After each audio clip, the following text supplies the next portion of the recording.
When 10-year-old Aspen Gray quietly pointed to the $300,000 Ferrari's engine bay and whispered that the fuel injection timing was off by 12 milliseconds due to a faulty pressure regulator, tech millionaire Colt Hartwell burst into mocking laughter, dismissing the Grease Monkey's kid in front of everyone at Summit Ridge's most exclusive dealership.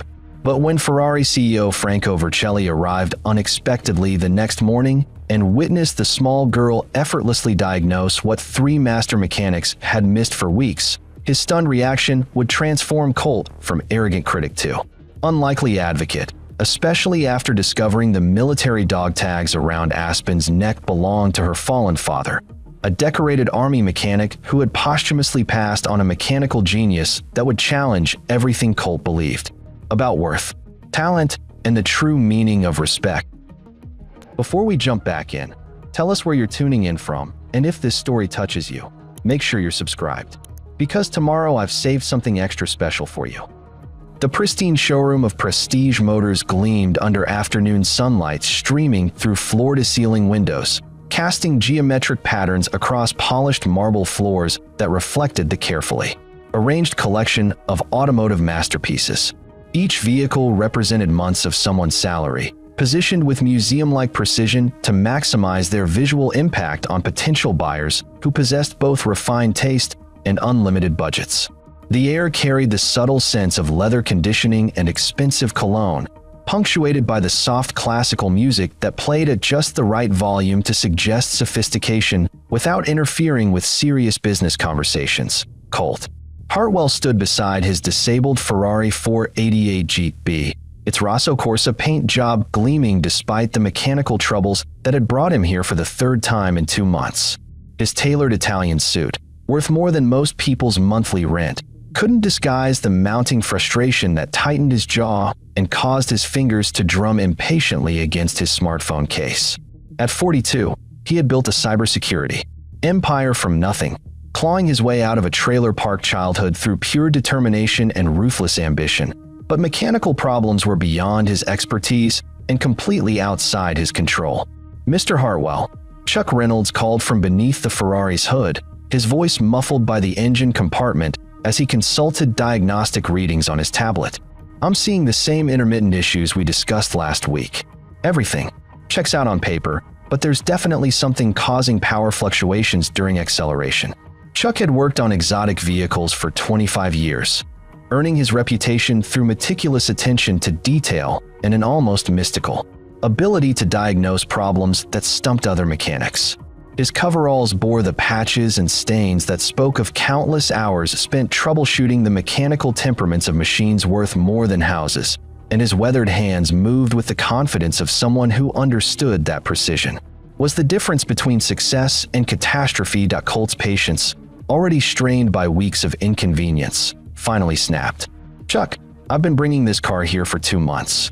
You've replaced sensors, updated software, checked every system twice, and it's still acting up. I've got a board meeting in Denver tomorrow, and I need reliable transportation. The criticism stung Chuck's professional pride, though he maintained the diplomatic demeanor that working with wealthy clients had taught him. Sir, intermittent electrical problems are some of the trickiest issues to diagnose. Sometimes it takes multiple attempts to identify the root cause, especially with these complex fuel management systems. Trent Adams emerged from behind the service bay, wiping his hands on a shop rag and trying to project confidence despite being relatively new to working on such expensive machinery. At 24, he possessed enthusiasm and recent technical training, but lacked the experience that came from years of troubleshooting exotic vehicles under pressure. Mr. Hartwell, maybe we should contact Ferrari's technical support line? They might have seen this specific problem before. The suggestion only increased Colt's irritation. I didn't pay $300,000 for a car that requires tech support calls. I need this fixed today, not next week after you consult with Italy. Maxine Foster approached from her office, drawn by the elevated voices and concerned about maintaining the dealership's reputation for customer satisfaction. As the service manager, she had learned to balance the competing demands of perfectionist clients and hardworking technicians who genuinely wanted to solve problems, but sometimes faced challenges beyond their immediate expertise. Her military Background had taught her that diplomacy often accomplished more than confrontation, especially when dealing with difficult personalities. "Mr. Hartwell," she said with professional calm, "I understand your frustration, and I want to assure you that we're committed to resolving this issue. Chuck and Trent are among the best technicians in the region, and they won't stop working until your Ferrari is performing perfectly." During this heated exchange, none of the adults noticed the small figure who had been quietly observing from near the customer seating area. Aspen Gray sat in an oversized leather chair, her feet barely touching the floor as she sketched mechanical diagrams in a worn notebook that never left her side. Her grandmother had brought her along during an errand to pick up parts for the family's aging pickup truck, and while Blanche handled business at the parts counter, Aspen had become fascinated by the sophisticated diagnostic equipment and the complex problem-solving taking place around the Ferrari. 10 years old, Aspen possessed the kind of observational intensity that made adults uncomfortable when they noticed it. Her dark eyes tracked every movement of the mechanics, every gesture of frustration from the wealthy customer, every technical explanation that passed between the professionals. She absorbed information with the focused attention of someone much older, filing away details and connections that others might miss entirely. Her appearance marked her as clearly different from the dealership's usual clientele. Her jeans showed careful patches where her grandmother's steady hands had extended their useful life, and her sneakers bore the scuff marks of a child who walked everywhere because her family couldn't afford multiple vehicles. But beneath the modest clothing, her mind operated with the mechanical intuition that had been her father's greatest gift to her before his death in Afghanistan 8 months earlier. Sergeant Major Alan Gray had been Summit Ridge's most respected automotive mechanic. Before his military service, the man everyone sought when their vehicles developed problems that stumped other repair shops. During his brief leaves between deployments, he had spent countless hours teaching his daughter the fundamentals of mechanical systems, treating her young mind with the same respect he accorded veteran mechanics who sought his expertise. "Engines talk to you if you listen right," he had told her during one of their workshop sessions, his calloused hands guiding her small fingers as she learned to feel the subtle vibrations that indicated healthy operation versus developing problems. Most folks just hear noise, but machines are trying to tell you exactly what's wrong if you pay attention to what they're saying. Now, listening to the frustrated discussions around the Ferrari, Aspen could hear something the adults had missed. The engine's idle carried a subtle irregularity, a barely perceptible hesitation that spoke of timing issues rather than the sensor problems they had been chasing. Her father had taught her to recognize these patterns, and months of grieving had somehow sharpened her mechanical intuition rather than dulling it. She closed her notebook and approached the group slowly, her natural shyness warring with the growing certainty that she understood what was wrong with the expensive car. The adults were so focused on their heated discussion that they didn't notice her presence until she spoke in her quiet, careful voice. "Excuse me," she said, standing, just close enough to be heard, but far enough away to retreat if the adults reacted negatively. "I think I know what's wrong with your car." The conversation stopped abruptly as all 4 adults turned to stare at the small girl who had somehow materialized beside their professional discussion. Colt's initial surprise quickly transformed into the kind of condescending amusement that wealthy people often displayed when confronted by children who dared to interrupt adult business. "Well, isn't that precious?" he said with a laugh that carried no warmth. "The grease monkey's kid thinks she can fix a Ferrari. Did your daddy teach you about Italian supercars in his little garage before he went off to play soldier?" The casual cruelty of the comment hit Aspen like a physical blow, but she had learned to absorb such remarks without visible reaction. Adults often said hurtful things when they felt threatened or embarrassed, and her father had taught her that responding to meanness with anger only made situations worse. Instead, she touched the dog tags that hung beneath her shirt, drawing strength from the metal identification that represented everything her father had stood for. Chuck and Trent exchanged uncomfortable glances, both recognizing the harshness in Colt's tone but uncertain how to intervene without making the situation worse. Maxine's expression darkened with disapproval, her military background making her particularly sensitive to disrespectful treatment of military families, but she held her tongue while assessing the best way to defuse the tension. Your fuel injection timing is off by 12 milliseconds. Aspen continued quietly, her voice steady despite the insult she had just endured. The pressure regulator is failing intermittently, which causes the timing variations that make your engine hesitate during acceleration. It's not the sensors you've been testing. The technical accuracy of her diagnosis created an uncomfortable silence in the showroom. Chuck's eyebrows rose as he processed her words, recognizing the sophisticated understanding they revealed. Trent's mouth opened slightly in surprise. While Maxine studied the young girl with new attention, Colt's laughter became louder and more theatrical, drawing the attention of other customers and staff members throughout the dealership. Listen to this kid. Pressure regulators and injection timing. Someone's been watching too many car shows on television. But even as he mocked her, something in Aspen's calm certainty made him uncomfortable. She hadn't spoken with the excited enthusiasm of a child showing off half-understood information. Her diagnosis had carried the matter-of-fact tone of someone stating obvious facts, delivered with the kind of quiet confidence that came from genuine knowledge rather than guesswork.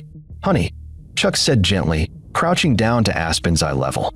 With the careful respect he might show any colleague, "That's a pretty specific diagnosis. What makes you think the timing is off?" Aspen pointed toward the Ferrari's engine bay, her small finger indicating areas that most people would consider indistinguishable mechanical complexity. You can hear it in the idle pattern. The engine's trying to compensate for irregular fuel delivery, which creates that subtle hesitation every fourth or fifth cycle. When the pressure regulator fails intermittently, the injection system can't maintain consistent timing.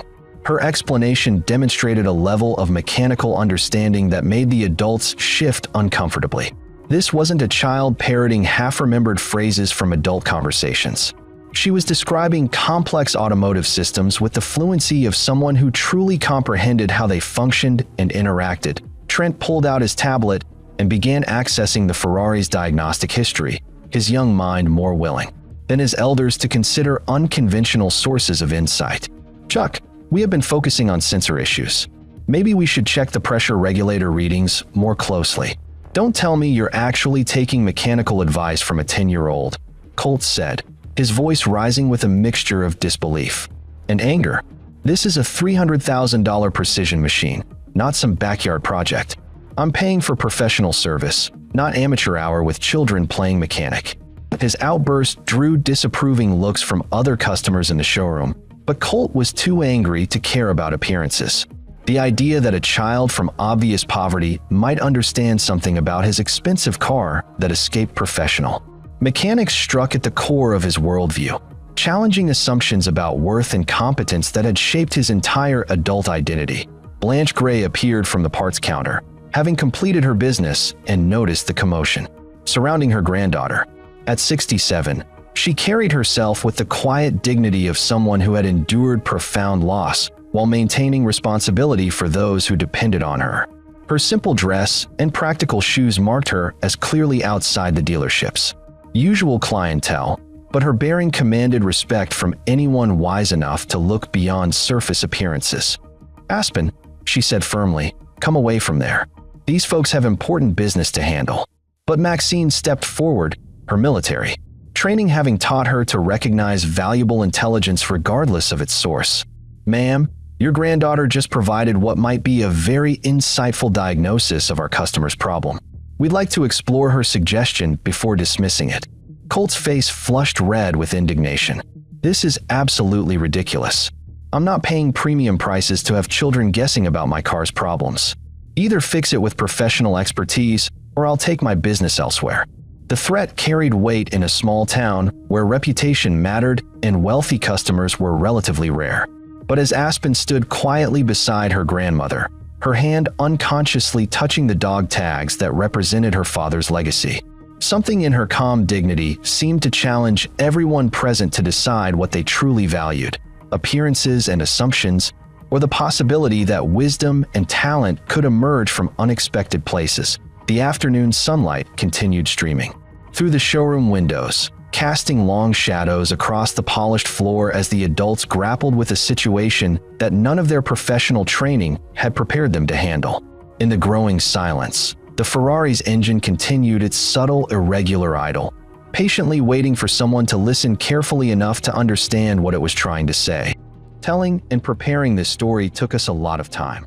So if you are enjoying it, subscribe to our channel. It means a lot to us. Now, back to the story. The tension in Prestige Motors showroom stretched like a taut wire as Chuck Reynolds found himself caught between professional skepticism and growing curiosity about Aspen's diagnosis. His 25 years of experience had taught him that mechanical problems rarely yielded to unconventional solutions, yet something in the child's quiet confidence reminded him of the intuitive mechanics he'd most respected throughout his career. The kind who could hear what engines were saying beneath the surface noise that confused everyone else. "Tell you what," Chuck said slowly, his weathered hands already reaching for diagnostic equipment. "It won't hurt to check the pressure regulator readings. We've been focused on sensor issues for weeks without finding the root cause." Colt's expensive Italian leather shoes clicked sharply against the marble floor as he paced in tight circles, his agitation growing with each passing moment. The idea that his mechanical problems might be solved by a child in patched jeans struck at the foundation of everything he believed about success, expertise, and the natural order of things. His cybersecurity empire had been built on the premise that knowledge was power, and power belonged to those who could afford to acquire it through proper channels. "This is insane," he muttered, loud enough for everyone to hear. "I'm paying premium rates for professional service, not some bizarre social experiment with children playing mechanic." Trent Adams pulled up the Ferrari's diagnostic interface on his tablet, his youthful enthusiasm overriding the hierarchical concerns that might have paralyzed more experienced technicians. Recent trade school training had emphasized the importance of systematic problem-solving over assumptions, and Aspen's specific technical language suggested knowledge that deserved investigation rather than dismissal. "Chuck, look at this," Trent said, scrolling through data streams that had been captured during previous diagnostic sessions. "We've got pressure variations in the fuel system that we attributed to sensor calibration issues. But if the regulators failing intermittently like she suggested, these readings make more sense." Aspen stepped closer to Chuck's workstation, her small frame allowing her to peer into spaces that adults found awkward to access. Her movements carried the careful precision of someone who had spent countless hours in automotive workshops, learning to navigate around expensive equipment and delicate machinery without causing damage or getting in the way of serious work. "The timing variations will be most obvious during acceleration cycles," she said quietly, her voice carrying the same matter-of-fact tone her father had used when explaining complex mechanical concepts. "If you monitor the injection sequence, while increasing throttle input gradually, you should see the irregularities that match the pressure drops."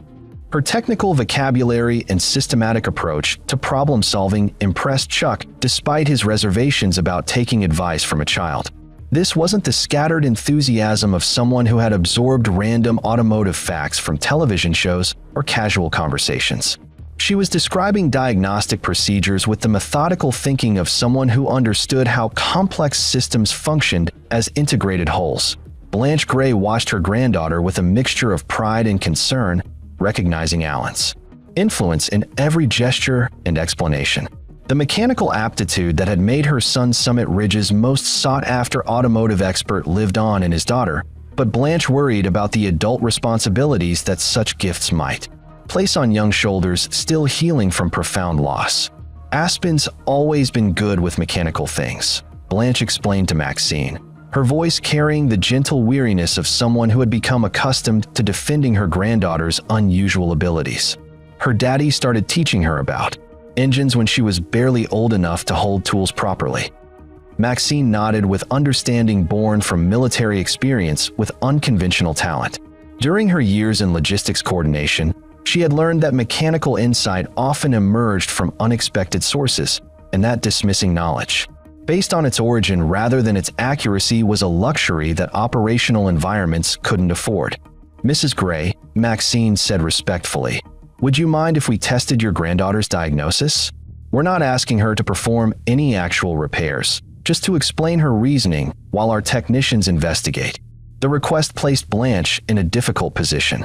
She wanted to protect Aspen from potential embarrassment or exploitation, But she also recognized that her granddaughter possessed genuine mechanical understanding that might deserve recognition. The dog tags that Aspen wore beneath her shirt represented a legacy of service and expertise that Alan would have wanted honored rather than hidden. "I suppose it wouldn't hurt to look," Blanche said carefully, "as long as she's not getting in anyone's way or being treated as some kind of curiosity." Colt's frustration erupted into open hostility as he realized the adults were seriously considering the child's input. "This is absolutely ridiculous. I didn't build a $50 million company by taking advice from random children in repair shops. Either fix my car with proper professional methods, or I'll take it somewhere that understands the meaning of expertise." His outburst drew disapproving stares from other customers throughout the showroom, but Colt was beyond caring about public perception. The suggestion that a poor child might possess mechanical knowledge that escaped expensive professionals challenged every assumption that had driven his rise from poverty to wealth. Chuck connected his diagnostic scanner to the Ferrari's computer system, his experienced hands moving with practiced efficiency through setup procedures that had become second nature after decades of troubleshooting. The sophisticated equipment represented tens of thousands of dollars in advanced automotive technology, designed to interface with the electronic control systems that managed every aspect of modern engine performance. "Aspen," Chuck said, "can you show me where you think we should focus our attention?" The young girl approached the Ferrari's engine bay with reverent care, her small hands pointing to specific components without actually touching anything. Her father had taught her that looking and understanding were different from interfering, and that respect for expensive equipment meant maintaining appropriate boundaries even when offering assistance. "The pressure regulator is mounted here," she explained, indicating a component that most people would consider indistinguishable from the surrounding mechanical complexity. When it starts failing, the pressure variations create timing inconsistencies that the engine management system tries to compensate for, but the corrections aren't quite right. Trent followed her explanation on his tablet, cross-referencing the components she identified with the diagnostic data they had collected during previous service sessions. The correlation between her theoretical framework and their empirical measurements was becoming impossible to ignore, even for those inclined to dismiss child prodigies as statistical anomalies. "Chuck, she's right about the pressure variations," Trent said with growing excitement. "Look at these readings from last week's session. The timing deviations match exactly what she's describing." Chuck studied the data with the methodical attention that had built his reputation for solving difficult problems. The evidence supported Aspen's diagnosis more convincingly than any of the theories they had pursued over the previous 2 months. But accepting her insight meant acknowledging that a 10-year-old had identified what escaped 3 experienced professionals. "Well, I'll be damned," Chuck muttered under his breath, then glanced apologetically at Blanche. "Sorry, ma'am. It's just that this young lady seems to have pinpointed something we've been missing entirely." The admission created an uncomfortable silence in the showroom as everyone processed the implications of what was happening. Colt stood frozen beside his disabled Ferrari, his worldview cracking under the weight of evidence that contradicted everything he believed about talent, training, and the relationship between wealth and competence.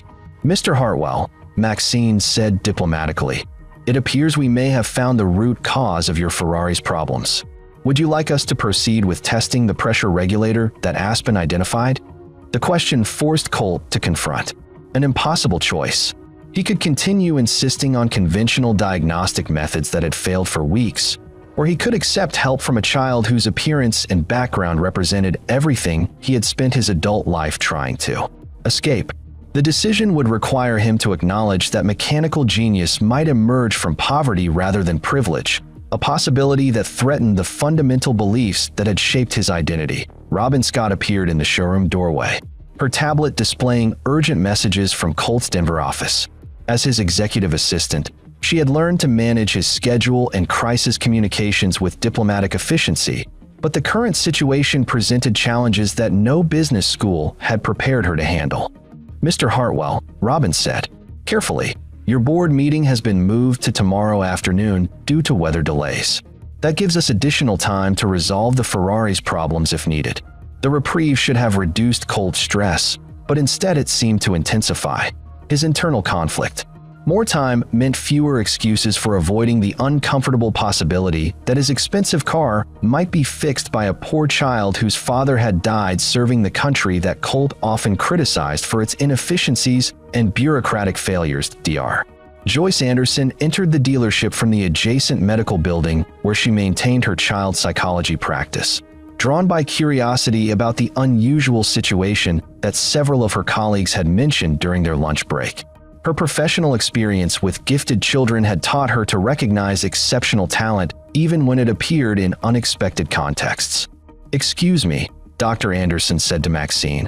"I hope I'm not intruding, but I've heard there's a remarkable young lady here who might benefit from some educational guidance." Aspen looked up from the Ferrari's engine bay with the cautious expression that gifted children often developed when adults showed sudden interest in their abilities. Experience had taught her that adult attention could be unpredictable, sometimes supportive, but often overwhelming or exploitative in ways that made her uncomfortable. "I'm Dr. Anderson," the psychologist said gently, crouching down to Aspen's eye level with the practiced skill of someone accustomed to working with children. "I specialize in helping young people who have special talents that might need additional educational support." Blanche stepped protectively closer to her granddaughter, her expression showing the wariness of someone who had fielded too many inquiries from officials and specialists since Alan's death. "Dr. Anderson, we appreciate your interest, but Aspen's doing fine in regular classes." The response revealed the complex dynamics that often surrounded gifted children from economically disadvantaged families. Advanced educational opportunities required resources that were beyond Blanche's reach, while accepting help from strangers carried risks that her protective instincts couldn't ignore. Chuck initiated the pressure regulator test sequence, his diagnostic equipment beginning to collect real-time data from the Ferrari's fuel management system. The sophisticated computers would provide definitive evidence about Aspen's diagnosis, but the results would also force everyone present to confront uncomfortable questions about assumptions, prejudice, and the nature of expertise itself. "Pressure readings are starting to fluctuate," Trent announced, monitoring the data stream on his tablet. Just like she predicted, the regulators failing intermittently, causing the timing variations that we've been chasing for weeks.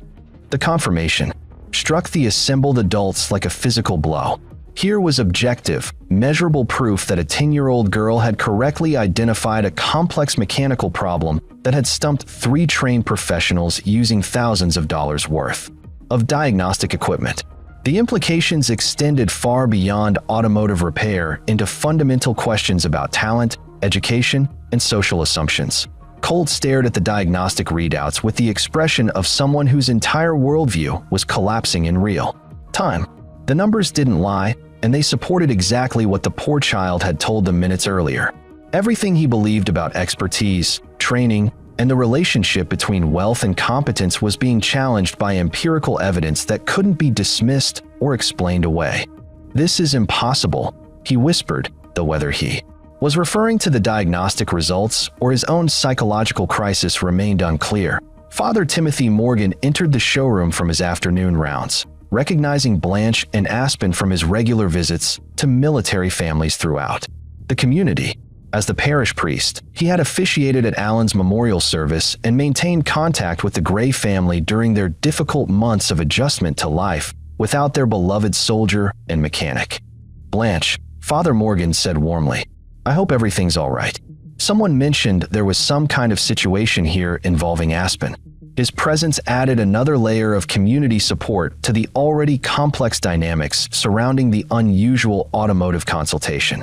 The priest's involvement suggested that word was spreading throughout Summit Ridge about the remarkable events unfolding at Prestige Motors, and that the local community was beginning to take protective interest in one of their own. The pressure regulator test completed its cycle, producing conclusive evidence that would reshape everyone's understanding of what had transpired.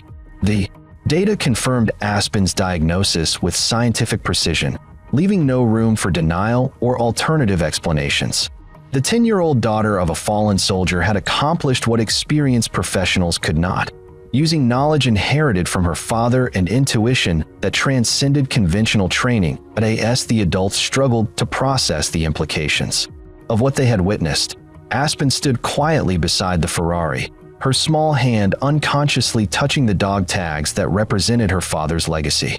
She had done what Alan had taught her to do: listen carefully to what machines were trying to say, and share that knowledge with people who needed help solving problems.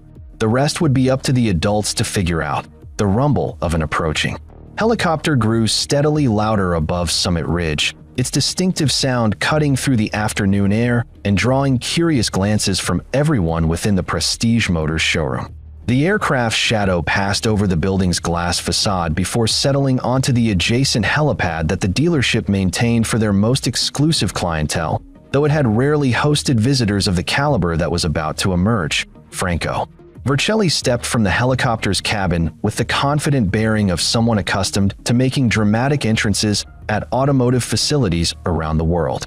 At 58, the Ferrari CEO possessed the kind of presence that commanded immediate attention, his silver hair perfectly styled despite the helicopter ride, and his tailored suit showing not the slightest wrinkle from travel.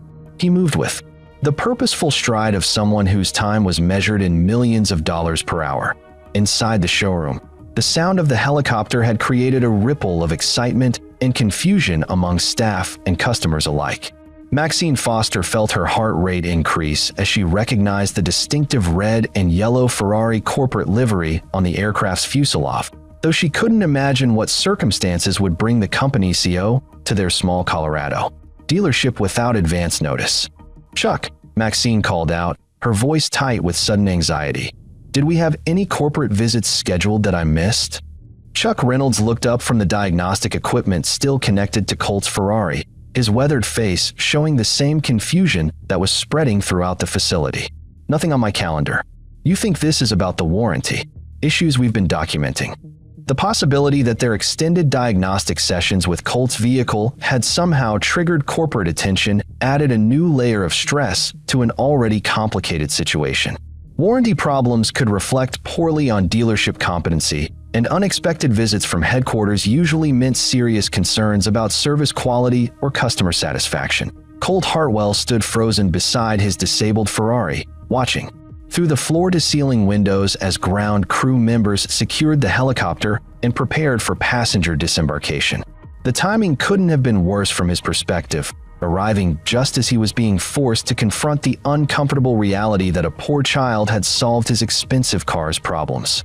"This is just perfect," Colt muttered under his breath, his stress levels spiking as he imagined having to explain the day's bizarre circumstances to Ferrari's chief executive.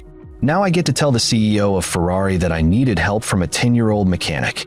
Aspen Gray remained near the Ferrari's engine bay, quietly observing the adult reactions around her with the heightened awareness that came from spending months navigating social situations where her presence often created unexpected complications.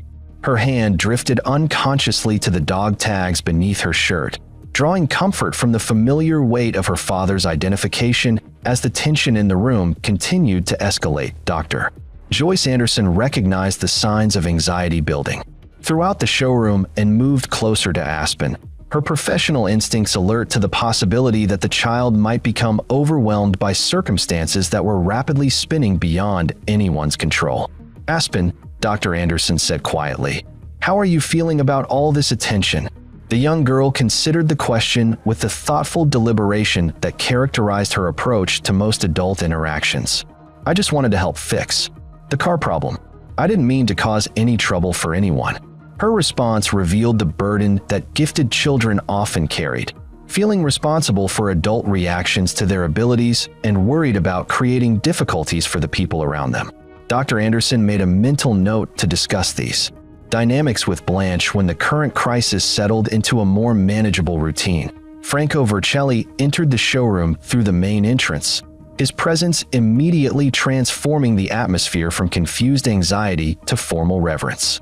Dealership staff straightened their postures and checked their appearance as the most powerful figure in their automotive world surveyed the facility with the appraising eye of someone who had visited hundreds of similar operations around the globe.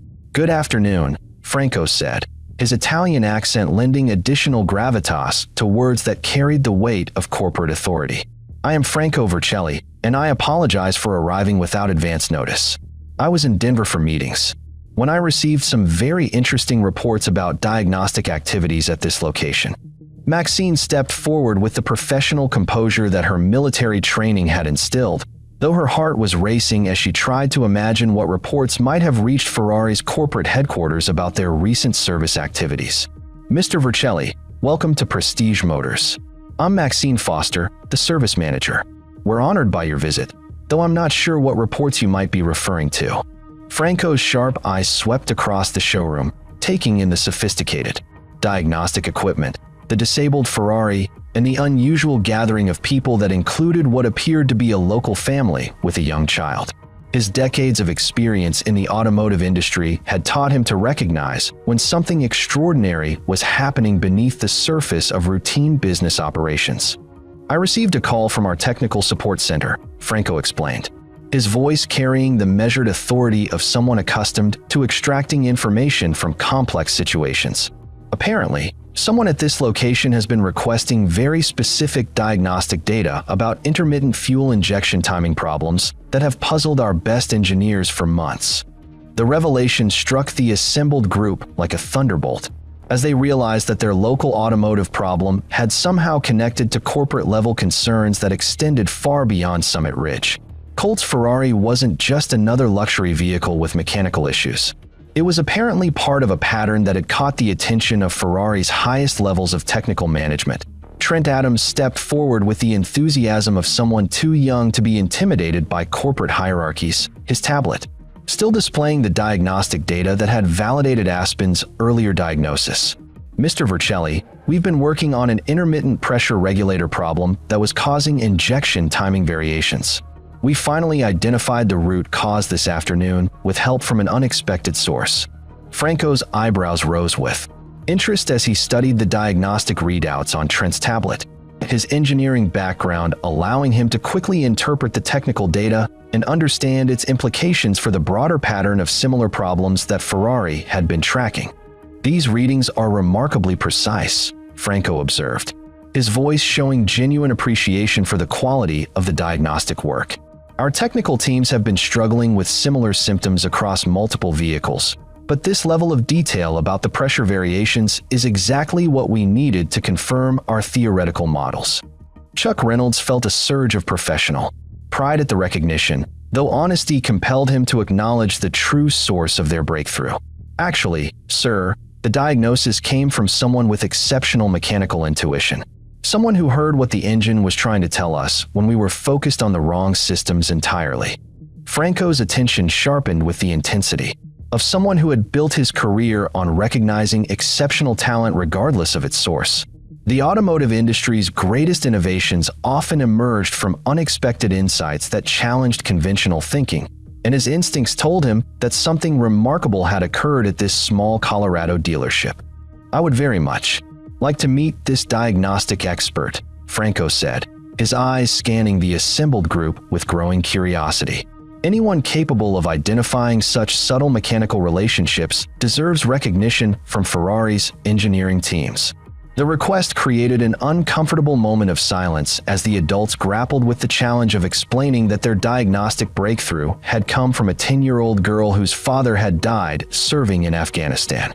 The situation defied conventional categories and required explanations that would sound incredible to someone unfamiliar with the specific circumstances. Colt Hartwell found himself in the impossible position of having to acknowledge that his mechanical problems had been solved by someone he had publicly mocked just hours earlier.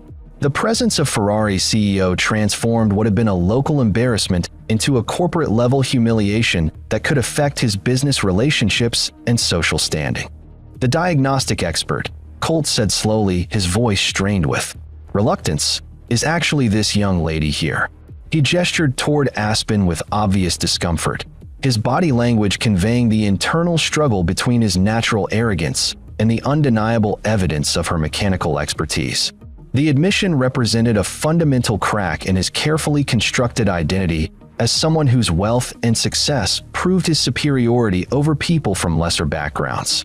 Franco Vercelli stared at Aspen for a long moment, his experienced eyes taking in her modest appearance, her cautious demeanor, and the quiet confidence that seemed to radiate from her small frame.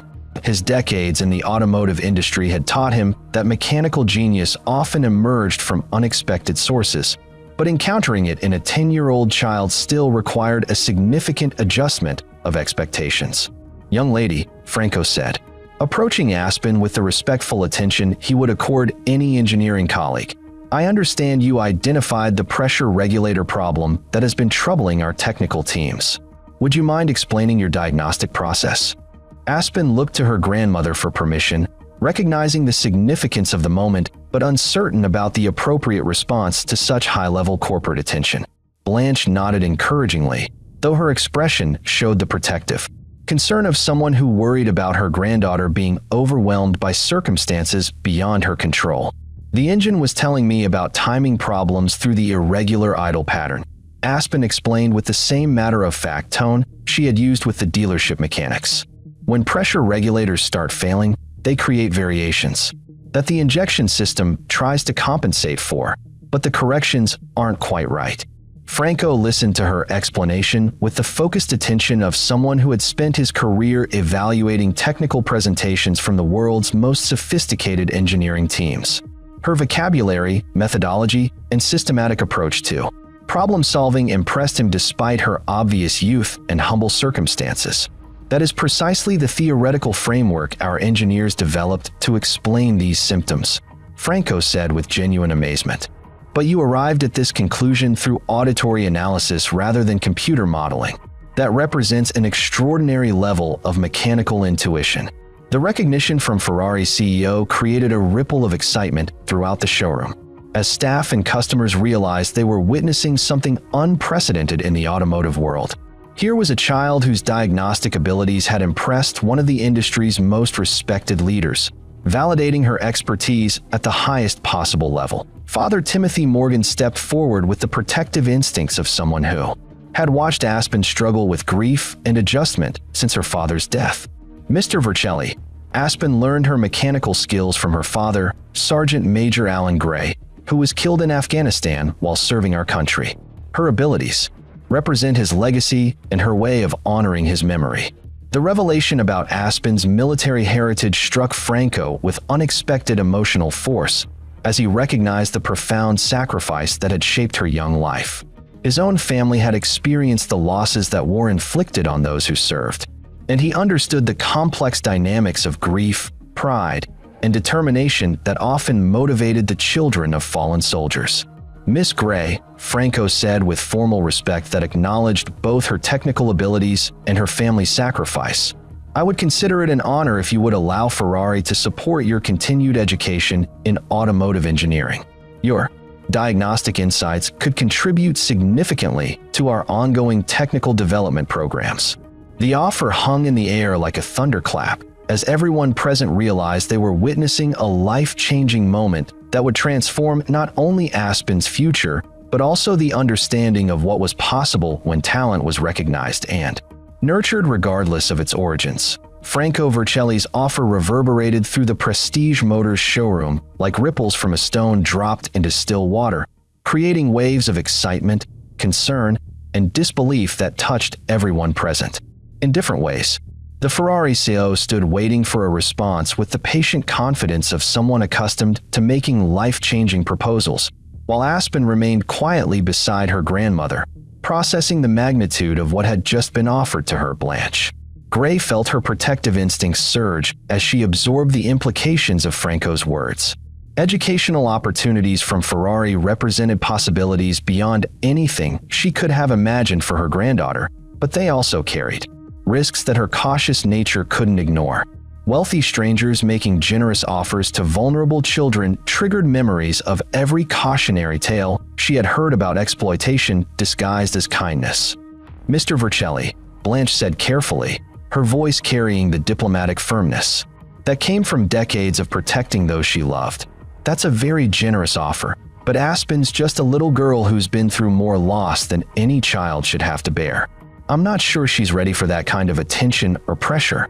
The response revealed the complex dynamics that surrounded gifted children from economically disadvantaged families, where extraordinary opportunities often came with strings attached that could compromise family stability or childhood innocence. Blanche had watched her granddaughter struggle with grief and adjustment since Alan's death, and she wasn't willing to risk additional upheaval without careful consideration. Dr. Joyce Anderson recognized the grandmother's concerns and stepped forward with the professional expertise that came from years of counseling families navigating similar decisions. Her experience with gifted children had taught her that rushed decisions often led to outcomes that served adult interests rather than the child's long-term well-being. "Mrs. Gray," Dr. Anderson said gently, "your caution is completely appropriate. Any educational arrangement would need to be structured around Aspen's emotional needs and development timeline, not external pressures or expectations." Franco nodded with understanding born from his own experience as a father of gifted children, recognizing that his enthusiasm for Aspen's technical abilities needed to be balanced against the family's legitimate concerns about her welfare and stability. "Mrs. Gray, you are absolutely right to be protective," Franco said with sincere respect. "I have a daughter who showed similar technical aptitude at a young age, and I learned that nurturing exceptional abilities requires patience and careful attention to the child's overall development." His acknowledgement of parental concerns helped ease some of the tension that had built around his unexpected offer, though Blanche's expression remained cautious as she evaluated the sincerity of his words against her hard-won experience with people who made promises they didn't keep. Colt Hartwell observed this interaction with growing discomfort, as he recognized qualities in Franco's approach that highlighted the deficiencies in his own character. The Ferrari CEO was demonstrating the kind of respect for family concerns and child welfare that Colt had never bothered to consider, treating Aspen and her grandmother with the dignity that should have been automatic rather than exceptional. "Mr. Vercelli," Colt interjected, his voice carrying an edge of defensiveness that revealed his internal struggle. "Surely you can't be serious about educational programs based on one lucky diagnosis. Anyone can get lucky once." The comment drew sharp looks from everyone present, as it revealed that Colt still hadn't fully accepted the evidence of Aspen's expertise despite the objective confirmation provided by sophisticated diagnostic equipment. His need to diminish her achievement reflected the psychological discomfort that came from having his worldview challenged by inconvenient facts. Franco turned toward Colt with the measured attention of someone evaluating a business associate's character, his expression showing polite interest rather than the deference that wealthy customers usually receive from automotive executives. "Mr. Hartwell," Franco said with diplomatic precision, "I have spent 30 years in automotive engineering, and I can assure you that what Miss Gray demonstrated today was not luck. Her diagnostic methodology and technical vocabulary indicate systematic training and natural aptitude that most professional engineers would envy." The response carried enough authority to silence Colt's objections while making it clear that Franco's assessment was based on professional expertise rather than sentimental emotion. The Ferrari CEO had built his reputation on recognizing exceptional talent, and his validation of Aspen's abilities carried weight that couldn't be dismissed as corporate public relations. Trent Adams found himself caught between excitement about the extraordinary situation unfolding before him and concern about the pressures being placed on someone barely older than his youngest sister. His recent trade school experience had emphasized the importance of mentorship and educational support, but he recognized that child prodigies faced unique challenges that required special consideration. "Mr. Vercelli," Trent said respectfully, "Aspen's been really patient with all our questions today, but maybe she should have some say in what happens next. She's the one who'd be affected by any educational programs." The suggestion refocused attention on Aspen herself, who had been quietly observing the adult discussions about her future with the thoughtful attention that characterized her approach to complex situations. Her small hand remained near the dog tags beneath her shirt, drawing strength from the connection to her father's memory as she considered the implications of the choices being offered to her. "What would I have to do?" Aspen asked Franco with the directness that children often brought to complicated adult negotiations. "Would I have to leave Grandma Blanche or stop going to regular school with my friends?" The questions revealed the practical concerns that mattered most to a 10-year-old who had already experienced profound loss and disruption in her young life. Educational opportunities meant nothing if they required sacrificing the stability and relationships that provided emotional security during a difficult period of adjustment. Franco crouched down to Aspen's eye level with the same respectful attention he had shown her grandmother, recognizing that addressing her concerns directly was more important than discussing her future through adult intermediaries. "Miss Gray," Franco said gently, "any educational support would be designed around your current life, not replace it. We might arrange for specialized tutoring, summer programs with other young engineers, or correspondence with our technical teams. But you would stay with your grandmother and continue your regular schooling." His explanation demonstrated the kind of thoughtful planning that gave educational opportunities meaning rather than simply imposing additional burdens on already complicated family situations. The Ferrari CEO understood that sustainable talent development required supporting the whole child rather than exploiting specific abilities. Chuck Reynolds had been listening to the conversation while continuing to analyze the diagnostic data. From Aspen's pressure regulator diagnosis, and his growing amazement at the accuracy of her insights compelled him to add his professional perspective to the discussion.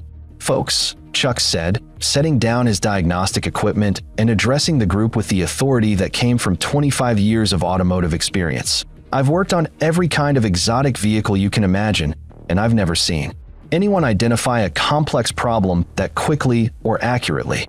This young lady has a gift that deserves to be developed properly." The endorsement from an experienced professional carried particular weight because it came from someone with no corporate interests or emotional attachments that might bias his judgment.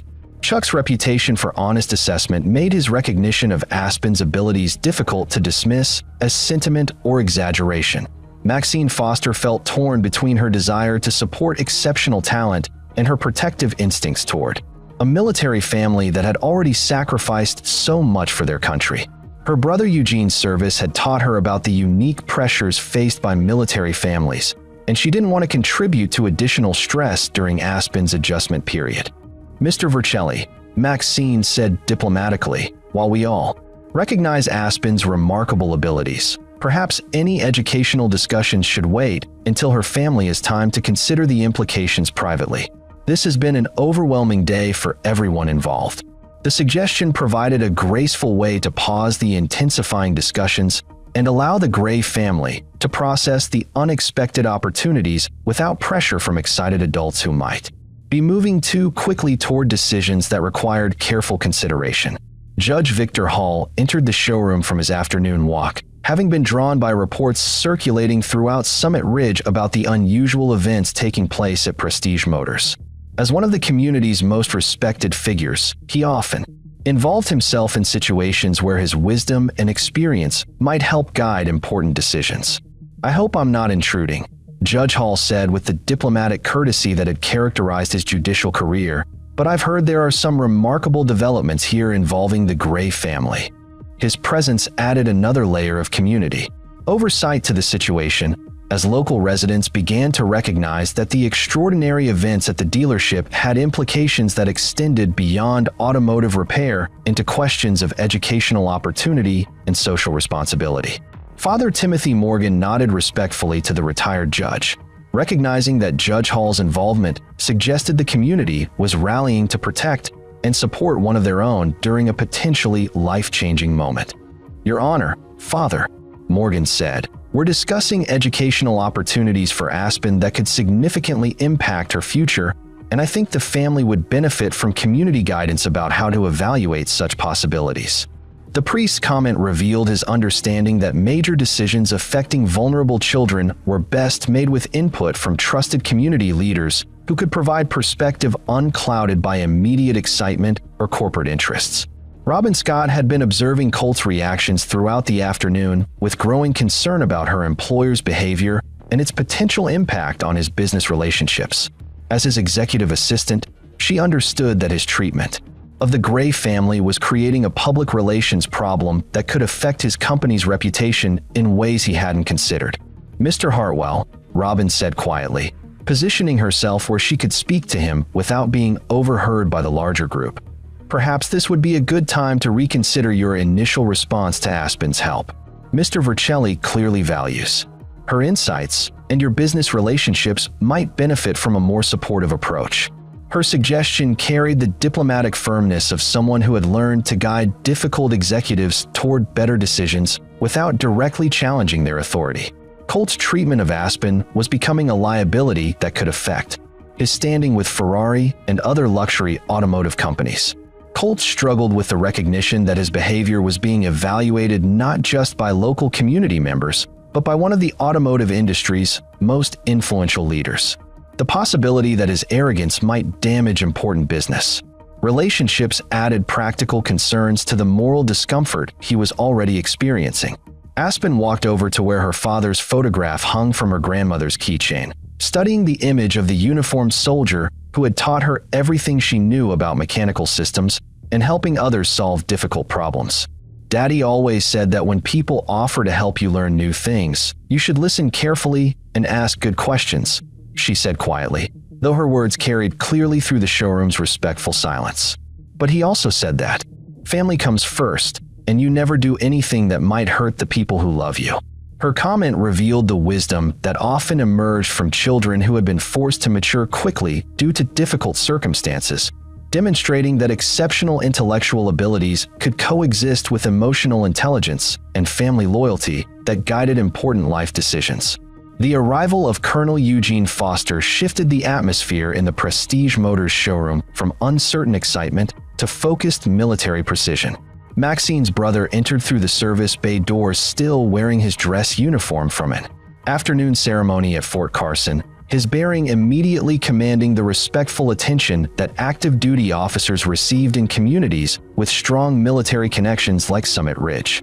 Maxine called and said there was a situation here involving a military family. Colonel Foster announced, his sharp eyes quickly assessing the unusual gathering that included local community leaders, Ferrari's CEO, and what appeared to be a child at the center of significant adult attention.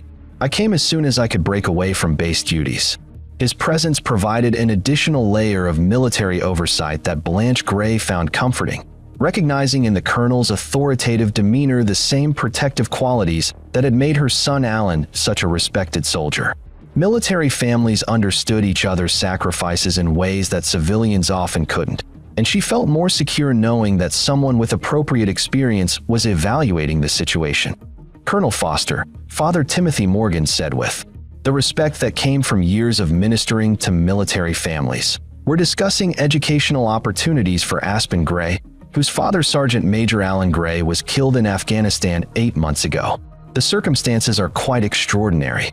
The priest's explanation immediately connected Aspen to the broader military community that Colonel Foster represented, transforming her from an anonymous child prodigy into the daughter of a fallen comrade whose welfare was a matter of institutional responsibility and personal honor. Colonel Foster's expression grew more focused as he absorbed the implications of what Father Morgan had told him. Alan Gray. I remember that name from casualty reports. He was killed while conducting maintenance operations under fire, trying to keep helicopter operations running during a Taliban offensive. The military details that Colonel Foster provided gave Alan's sacrifice specific context that resonated deeply with everyone present, particularly Franco Vercelli, whose own family had experienced the losses that war inflicted on those who served. The casual heroism that had characterized Alan's final actions reflected the kind of service that deserved to be honored through supporting his surviving family. Aspen looked up at Colonel Foster with the mixture of pride and sadness that always accompanied discussions of her father's military service. Daddy was fixing helicopters so they could rescue wounded soldiers. He always said that keeping machines running meant keeping people safe. Her simple explanation of her father's mission revealed the ethical framework that had shaped her understanding of mechanical work as service rather than mere technical skill. Alan had taught her to see automotive repair and maintenance as ways of helping others solve problems, just as he had used his mechanical expertise to save lives in combat situations. That Dr.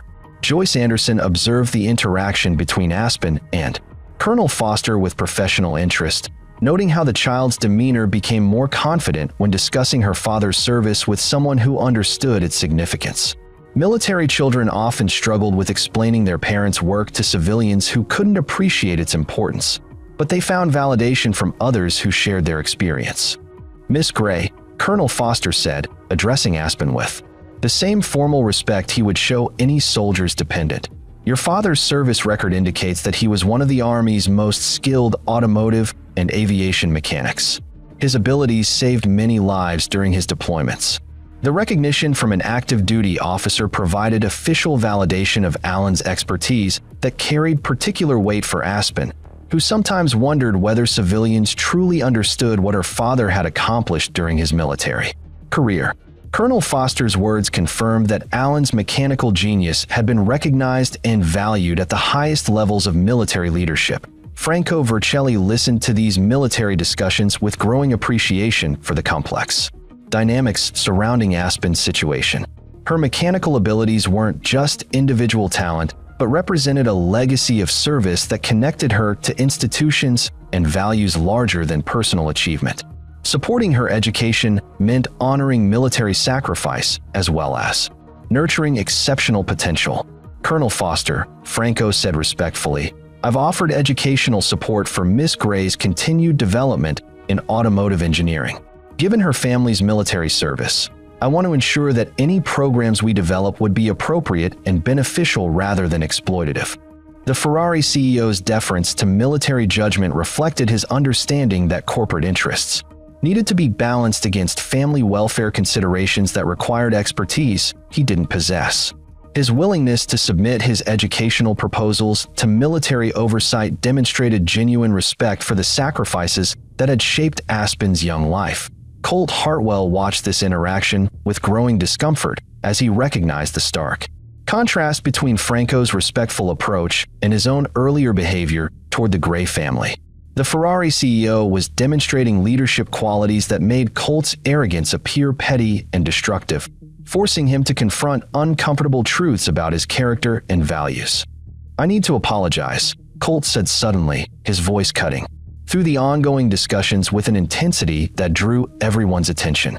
"I was completely wrong about everything I said earlier. Aspen, I'm sorry for mocking your help and disrespecting your father's memory." The unexpected apology created a moment of surprised silence as everyone processed what appeared to be the beginning of genuine character change rather than mere social positioning. Colt's admission of fault carried particular weight because it came without prompting and acknowledged specific failures rather than offering vague expressions of regret. Aspen studied Colt's face with the careful attention that children often brought to adult apologies, evaluating sincerity through instincts that had been sharpened by months of navigating complex social situations since her father's death. "It's okay, Mr. Hartwell," she said quietly, though her tone suggested conditional forgiveness rather than complete absolution. "Daddy always said that people sometimes say mean things when they're scared or confused, and what matters is whether they learn to do better." Her response revealed the remarkable maturity that often developed in children who had experienced profound loss, demonstrating emotional intelligence that complemented her technical abilities and suggested that her father's teaching had extended far beyond mechanical knowledge into fundamental questions of character and human relationships. Judge Victor Hall stepped forward with the authoritative presence that had characterized his judicial career, recognizing that the situation required community leadership to ensure that decisions were made in Aspen's best interests rather than being driven by adult excitement or corporate opportunism. "Mr. Vercelli," Judge Hall said diplomatically, "while we all appreciate your generous offer, I think the community would benefit from understanding exactly what educational support might involve. Could you outline specific programs or arrangements you have in mind?"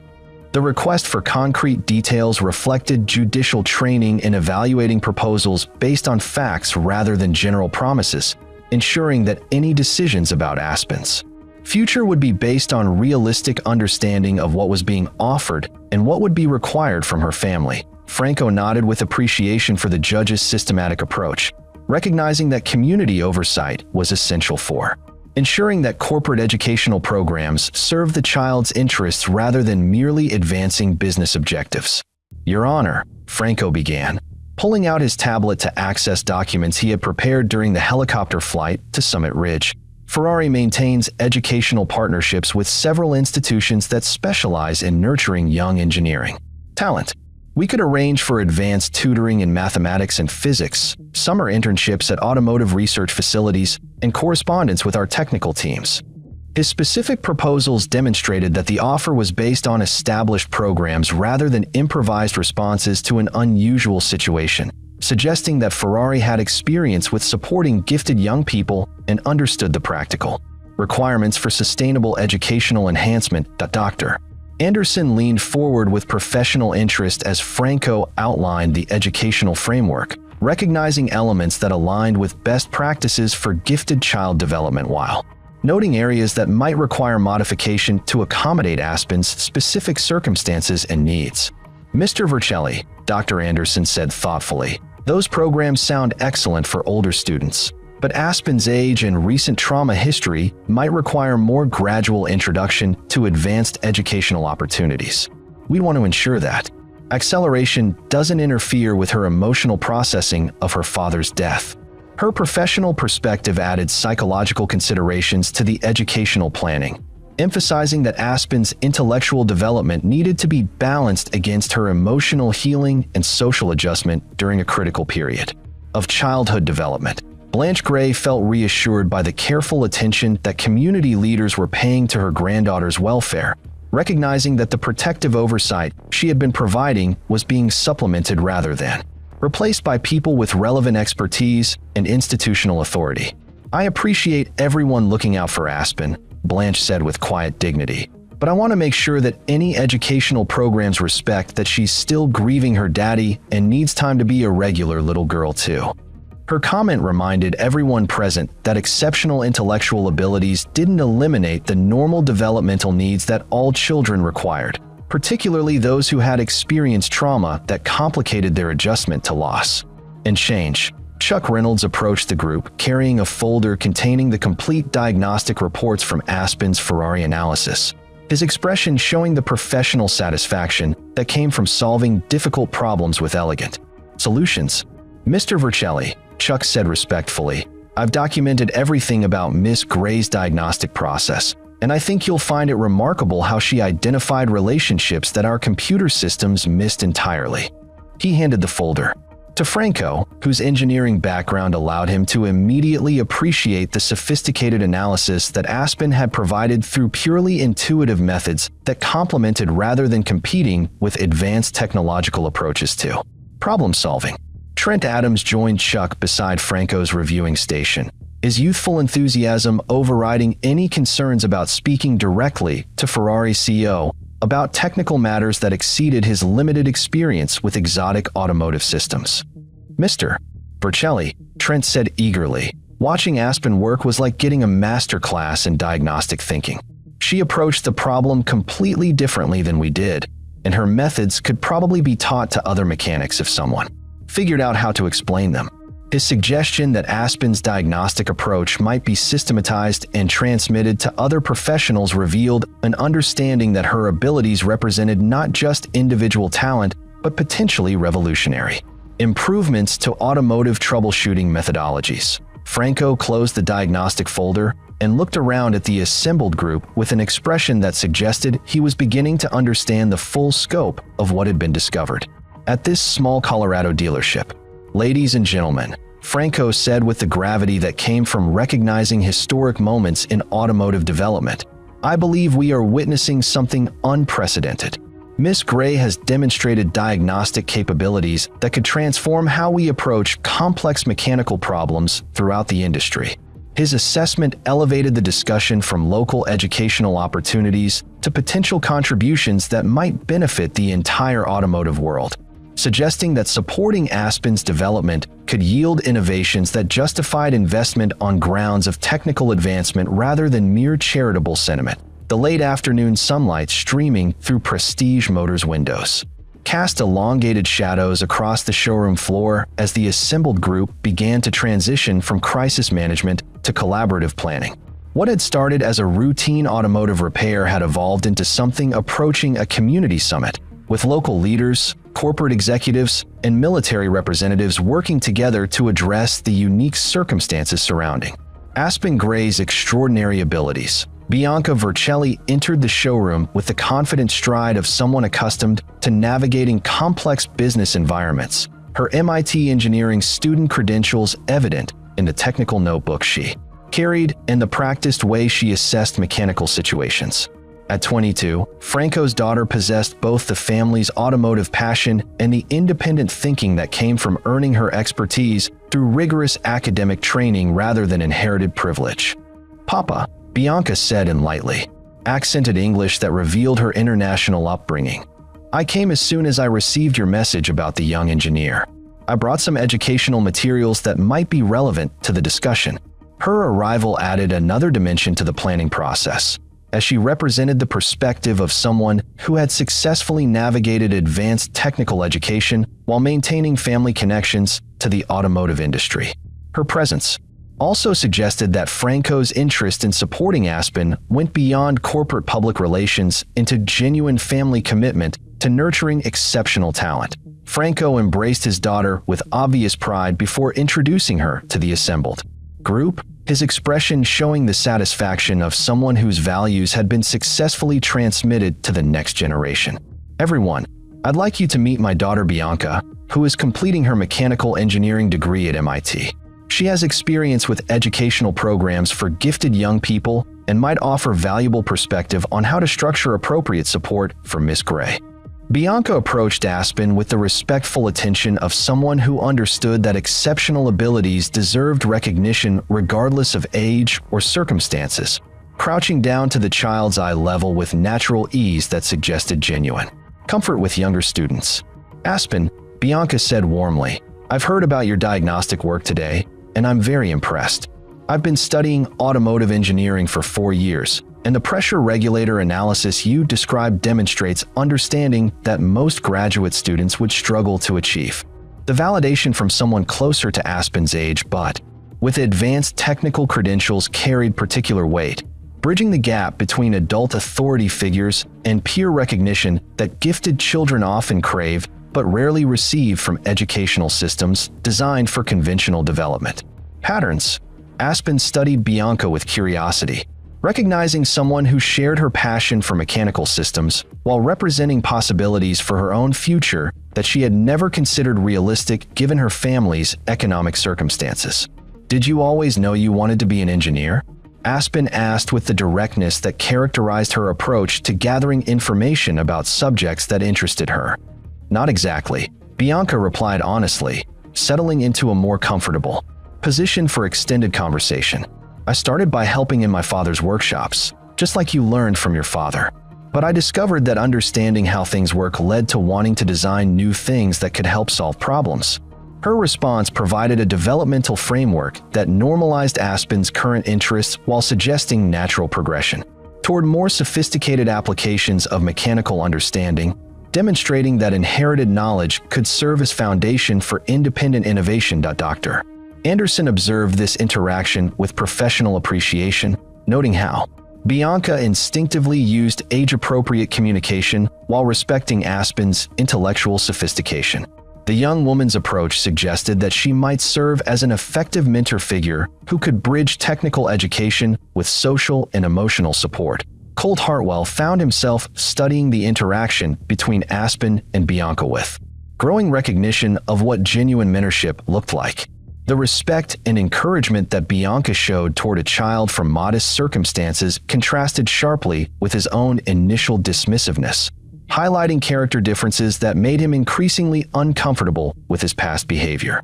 "Miss Bercelli," Colt said, stepping forward with obvious effort to overcome his natural social awkwardness, "I owe you an explanation about my earlier behavior toward Aspen. I was completely wrong to dismiss her abilities based on assumptions about her background."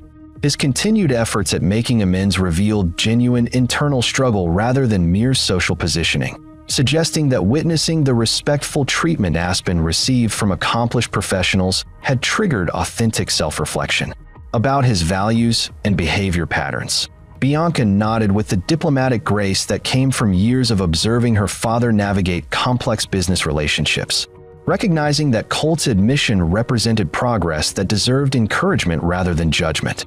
"Mr. Hartwell," Bianca said thoughtfully, "recognizing our mistakes is how we learn to do better. The important thing is that Aspen receives the support she deserves, and that can come from many different sources working together. Her response demonstrated emotional intelligence that complemented her technical expertise, showing how effective leaders use difficult situations as opportunities for building stronger relationships rather than assigning blame or maintaining grudges. Opal Jenkins bustled into the showroom carrying a large thermos and a box of sandwiches, her maternal instincts having determined that the extended discussions required proper nourishment for everyone involved, particularly the child, who had been at the center of intense adult attention for several hours. "I figured y'all might be getting hungry," Opal announced with the practical efficiency that had made her diner a community gathering place for decades. "Aspen, honey, you need to eat something. All this excitement can't be good for a growing girl on an empty stomach." Her intervention provided a welcome break in the intensity while demonstrating the kind of community care that military families often relied upon during difficult transitions. Opal's concern for Aspen's immediate physical needs grounded the lofty discussions about educational opportunities in practical attention to child welfare. Aspen accepted a sandwich gratefully, her small hands managing the large portion that Opal had prepared with obvious care. The simple act of eating seemed to restore some of her natural childhood energy while providing a few minutes of normalcy amid the extraordinary circumstances. "Thank you, Miss Opal," Aspen said politely, using the respectful address that her grandmother had taught her for community elders. "This is really good." Her appreciation for simple kindness revealed the grounded perspective that had kept her connected to normal childhood experiences despite the exceptional circumstances of her technical abilities and family tragedy. Colonel Foster accepted coffee from Opal while reviewing notes he had made during the discussions. His military training evident in the systematic way he organized information and evaluated different aspects of the complex situation requiring coordination between multiple institutions and stakeholders. "Mr. Vercelli," Colonel Foster said with military directness, "I've been thinking about the educational framework you outlined, and I believe there might be ways to incorporate military scholarship programs that could provide additional support for Miss Gray's development." His suggestion introduced another potential source of educational funding that connected to Aspen's family heritage while providing institutional oversight that could protect against exploitation or inappropriate pressure from civilian educational programs. That Franco's eyes brightened with interest as he recognized the possibility of creating comprehensive support that drew upon multiple institutional resources rather than relying solely on corporate programs that might be subject to changing business priorities or economic pressures. "Colonel, that's an excellent suggestion," Franco said enthusiastically. Combining Ferrari's technical resources with military educational support could create a more robust framework that honors Sergeant Major Gray's service while nurturing his daughter's exceptional abilities.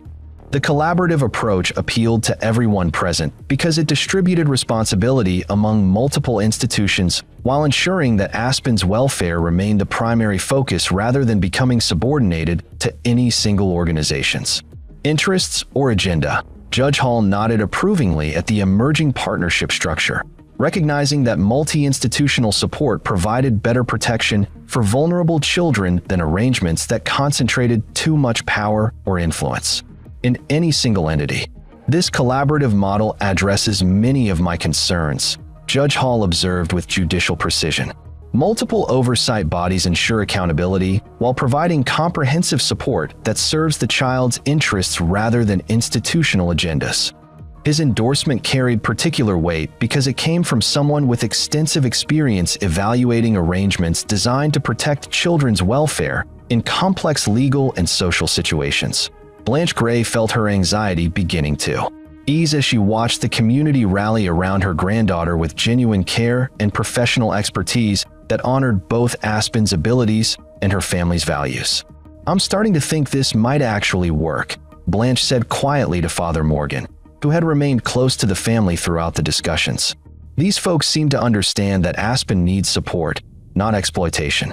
Her growing confidence reflected the accumulating evidence that the proposed educational arrangements would enhance rather than replace the family stability that provided Aspen's emotional foundation during her ongoing adjustment to loss and change. Robin Scott approached Colt with her tablet, displaying messages from his Denver office, though her expression suggested that Business communications seemed less urgent given the transformational events unfolding around them.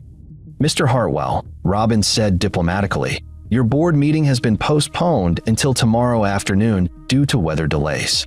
That gives us time to consider how your company might contribute to the educational support being discussed."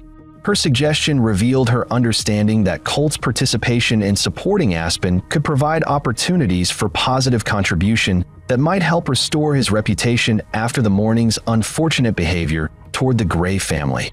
Colt looked around at the group of people who had dedicated their afternoon to ensuring that a military child received appropriate recognition and support for her exceptional abilities, recognizing that he had been offered a chance to participate in something meaningful rather than merely pursuing personal business interests. "What kind of contribution would be most helpful?" Colt asked, directing his question to the group rather than asserting his own preferences about how to provide assistance. The shift in his approach from demanding attention to offering service represented significant character development that everyone present could recognize, suggesting that witnessing genuine leadership had inspired him to reconsider his own priorities and methods. Aspen finished her sandwich and walked over to where the adults were discussing educational arrangements, her notebook open to a page covered with sketches of automotive systems that revealed the constant mental activity that occupied her mind even during social interactions. "Mr. Vercelli," Aspen said quietly, "if I do learn more about engineering, could I help other kids who have mechanical questions? Daddy always said that knowledge should be shared, not hoarded." Her question revealed the service orientation that her father had instilled, demonstrating that even as a child she understood exceptional abilities as opportunities for helping others rather than merely achieving personal advancement or recognition. Franco smiled with genuine warmth as he recognized the ethical framework that would guide Aspen's development regardless of what educational opportunities she pursued. "Miss Gray," Franco said with formal respect, "I believe that sharing knowledge with others would be the finest way to honor your father's memory while developing your own engineering expertise." The approaching evening brought subtle changes to the atmosphere within Prestige Motors as the day's extraordinary events began settling into concrete plans that would reshape multiple lives in ways none of the participants had anticipated when they woke up that morning. The showroom's sophisticated lighting system automatically adjusted to compensate for the fading natural illumination, creating an intimate environment that encouraged the kind of serious conversation required for making life-changing decisions. Bianca Vercelli opened her technical notebook and began sketching educational pathway diagrams that could serve as visual guides for the complex planning process. Her engineering training evident in the systematic way she organized information and presented options for consideration by people with varying levels of technical expertise. "Based on my experience with accelerated programs," Bianca explained as she drew interconnected boxes representing different educational components, "the most successful approaches combine advanced technical training with strong emotional support, systems, and regular opportunities for normal childhood experiences." Her framework provided structure for the collaborative planning while emphasizing balance rather than pure acceleration, reflecting lessons learned from observing both successful and problematic approaches to nurturing exceptional young minds. In competitive academic environments, Aspen moved closer to study Bianca's diagrams with the focused attention she brought to any technical information, her young mind quickly grasping the relationships between different educational elements and their intended outcomes for students like herself. "Would I still have time to help Grandma Blanche with our garden?" Aspen asked with the practical concerns that characterized her approach to evaluating adult proposals that might affect her daily routine and family responsibilities. Her question reminded everyone present that educational acceleration meant nothing if it disconnected children from the relationships and activities that provided emotional stability during critical developmental periods, particularly for those processing grief and major life transitions. "Absolutely," Dr. Anderson interjected with professional confidence born from years of counseling gifted children through similar decisions. "Any sustainable educational program must preserve the family connections and normal activities that support healthy development." Her reassurance addressed not only Aspen's immediate concerns, but also Blanche's underlying fears about losing her granddaughter to opportunities that might transform their relationship or create distance between them during a period when mutual support was essential for both their emotional healing. Franco studied Bianca's educational framework with the appreciative attention of someone who understood both the technical complexity of advanced engineering training and the human dynamics that determined whether exceptional students thrived or struggled under accelerated academic pressure. Miss Gray, Franco said thoughtfully, what interests you most about mechanical systems? Understanding what motivates your curiosity could help us design educational experiences that build upon your natural enthusiasm. His question demonstrated sophisticated understanding of how effective education worked from the students' intrinsic interests outward rather than imposing external curricula that might stifle the creativity and intuitive thinking that made gifted students exceptional in the first place. Aspen considered the question with characteristic seriousness, her small hand unconsciously touching the dog tags that connected her to her father's memory and the values that shaped her approach to mechanical problem solving. I like figuring out how things work together, she said slowly, choosing her words with care to express concepts that felt obvious to her but might be difficult for adults to understand. When machines break, they're trying to tell you what's wrong, but you have to listen carefully and think about how all the parts affect each other. Her explanation revealed the system's thinking that distinguished truly exceptional engineers from those who merely possessed technical knowledge, demonstrating an intuitive grasp of complex interactions that typically required years of advanced education to develop. Chuck Reynolds looked up from the Ferrari's diagnostic display, where he had been documenting the final details of Aspen's pressure regulator analysis, his expression showing professional amazement that continued to grow as he processed the implications of her diagnostic methodology. Mr. Vercelli, Chuck said with the authority that came from decades of automotive experience, I've been thinking about how Miss Gray approached this problem, and I believe she's developed diagnostic techniques that could revolutionize how we train mechanics throughout the industry. His assessment elevated the discussion beyond individual educational opportunities into potential contributions that could benefit thousands of automotive professionals who struggled with the increasingly complex diagnostic challenges presented by modern vehicle systems. Trent Adams joined Chuck beside the Ferrari, his tablet displaying technical specifications that he had been comparing with Aspen's intuitive analysis to understand the relationships between theoretical knowledge and practical problem-solving skills. Chuck's right, Trent said with growing excitement. The way she connected auditory analysis with systematic component relationships is completely different from anything we learned in trade school. She's using pattern recognition that most experienced mechanics never develop. His observation suggested that Aspen's abilities represented not just exceptional individual talent, but potentially innovative approaches to mechanical problem-solving that could be studied, understood, and transmitted to other professionals seeking to improve their diagnostic effectiveness. Colonel Foster had been quietly evaluating the military implications of the discussions, recognizing that Aspen's mechanical intuition might have applications for military vehicle maintenance that could affect operational readiness and soldier safety in deployment environments where conventional diagnostic resources were limited. Mr. Vercelli, Colonel Foster said with military directness, if Miss Gray's diagnostic methods can be systematized and taught, the military would be very interested in incorporating such training into our automotive maintenance programs. Improved diagnostic capabilities could save lives in combat situations where vehicle failures put soldiers at risk. His comment connected Aspen's abilities to her father's legacy of military service while suggesting that her contributions could honor his memory by helping protect other soldiers who depended upon reliable vehicle maintenance in dangerous environments. Franco nodded with understanding born from his own family's connections to military service, recognizing that supporting Aspen's development could serve national security interests as well as advancing automotive industry capabilities. Colonel, that's an excellent point, Franco said thoughtfully. Perhaps we could structure educational programs that prepare Miss Gray to contribute to both civilian and military applications of advanced diagnostic techniques. The suggestion provided additional justification for comprehensive educational Support while ensuring that Aspen's development served purposes larger than individual achievement or corporate advancement, connecting her future contributions to values of service that her father had embodied.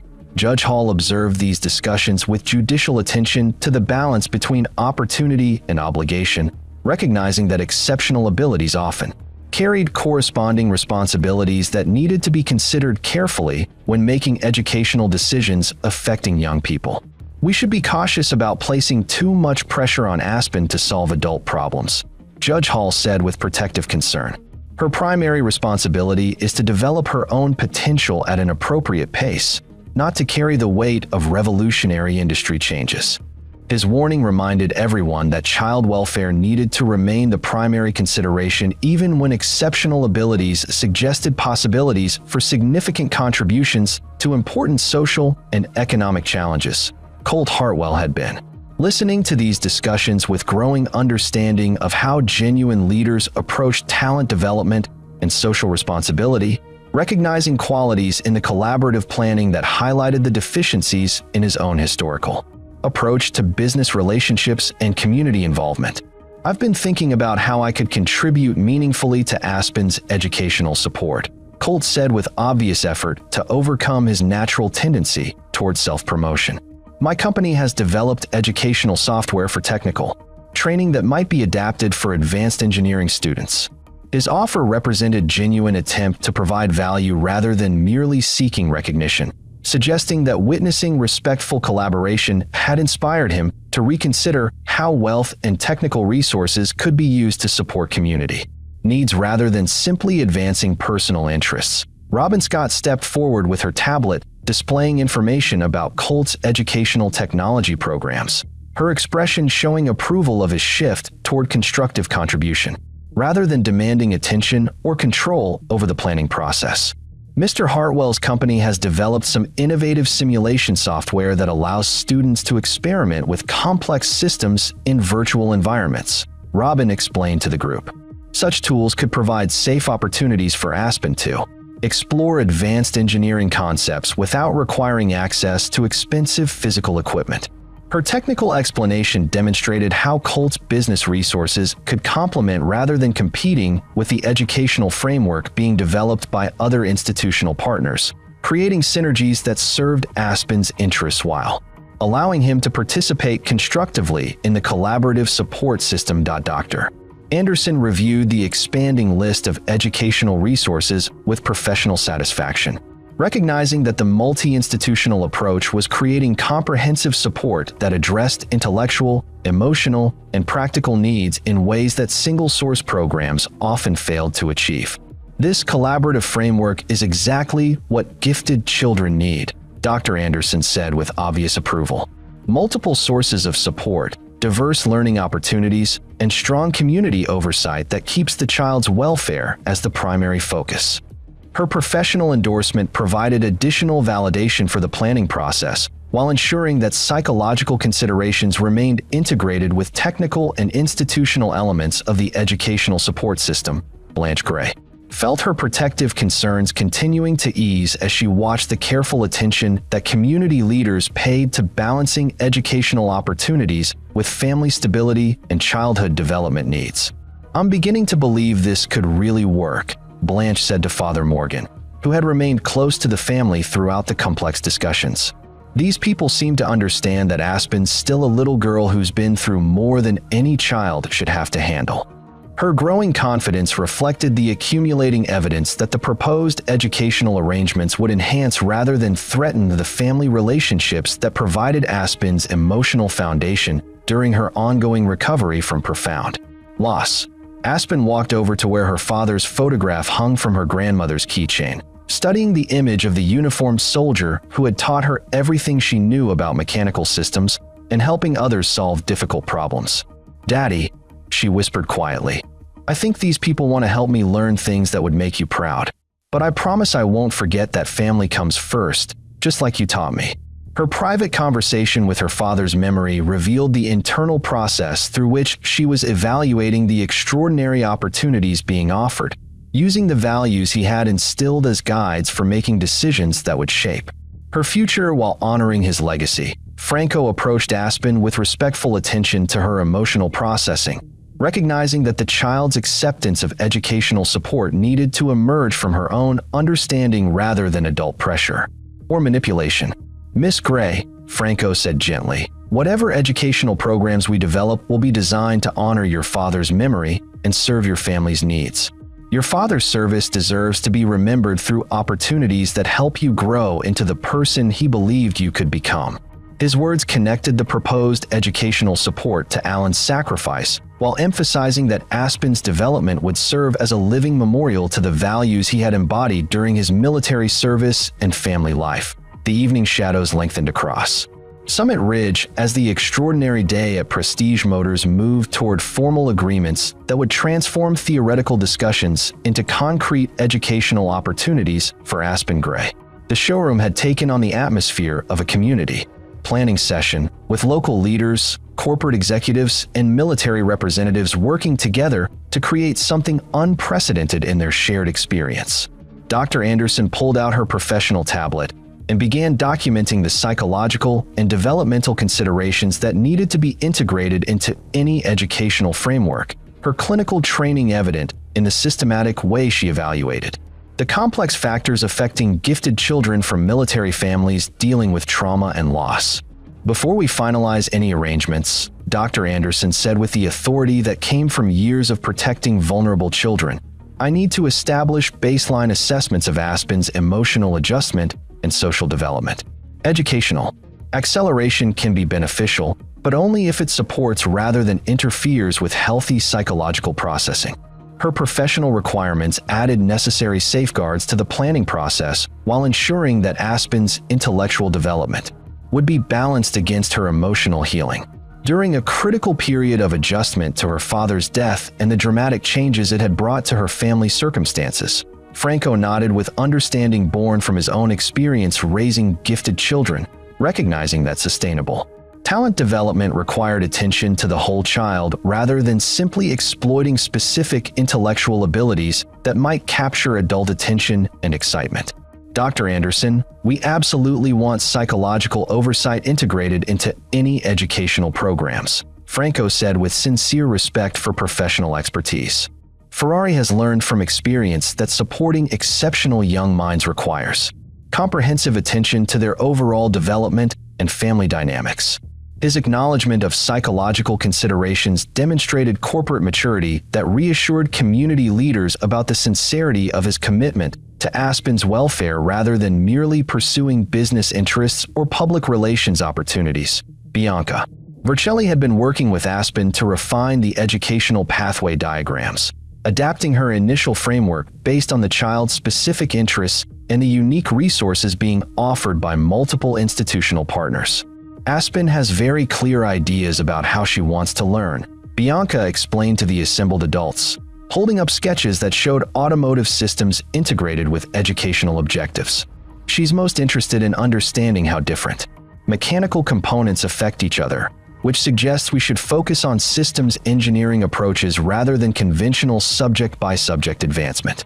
Her observation revealed sophisticated understanding of how gifted children learned most effectively when educational programs built upon their natural curiosity rather than imposing external structures that might stifle the creative thinking that made them exceptional in the first place. Aspen studied the refined diagrams with obvious satisfaction, recognizing elements that connected to her father's teaching methods while expanding into areas of advanced engineering that he had mentioned but not had time to explore before his deployment and death. "This looks like what Daddy said I'd need to understand if I wanted to design new kinds of machines that could help people solve really difficult problems," Aspen said with quiet excitement. He always talked about engineering as a way of serving others, not just making things work better. Her connection between technical education and service orientation reflected the value system that Alan had instilled, ensuring that her intellectual development would be guided by ethical considerations that honored his memory while preparing her for meaningful contributions to society. Colonel Foster reviewed the military scholarship documentation that his administrative staff had transmitted electronically, his expression showing satisfaction with the comprehensive support framework that was emerging from the collaborative planning process. The Army has approved educational assistance for Miss Gray through our Survivor Educational Benefits Program, Colonel Foster announced with military precision. Combined with the corporate and community resources being offered, this should provide comprehensive support that honors Sergeant Major Gray's service while ensuring his daughter receives every opportunity to reach her potential. His official confirmation added institutional weight to the informal agreements while providing military oversight that connected Aspen's educational opportunities to her father's legacy of service and sacrifice for his country. Judge Hall nodded approvingly at the formal military involvement, recognizing that official participation by multiple institutions provided better protection for Aspen's interests than arrangements that depended solely upon individual goodwill or corporate promises. That might change with shifting business priorities. This multi-institutional approach addresses all of my judicial concerns about protecting the child's welfare, Judge Hall observed with professional satisfaction. Multiple oversight bodies ensure accountability while providing comprehensive support that serves Aspen's needs rather than advancing any single organization's agenda. His endorsement carried particular weight because it came from someone with extensive experience evaluating complex arrangements designed to protect children in situations where significant resources and competing interests were involved. Chuck Reynolds approached the group carrying a completed diagnostic report that documented every aspect of Aspen's Ferrari analysis, his weathered hands holding the folder with obvious pride in the remarkable technical achievement it represented. Mr. Vercelli, Chuck said respectfully, I've prepared complete documentation of Miss Gray's diagnostic methodology, including audio recordings of her analysis process and detailed explanations of how her intuitive approach complemented our technical equipment. He handed the comprehensive report to Franco, whose engineering background allowed him to immediately appreciate the sophisticated analysis that Aspen had provided through methods that challenged conventional approaches to automotive troubleshooting and mechanical problem-solving. Franco opened the report and quickly scanned its contents, his expression showing growing amazement at the depth and accuracy of insights that had emerged from a 10-year-old's careful observation and systematic thinking about complex mechanical relationships. This is extraordinary work, Franco said with genuine professional admiration. Miss Gray's diagnostic approach demonstrates principles that our most experienced engineers spend years learning to apply effectively.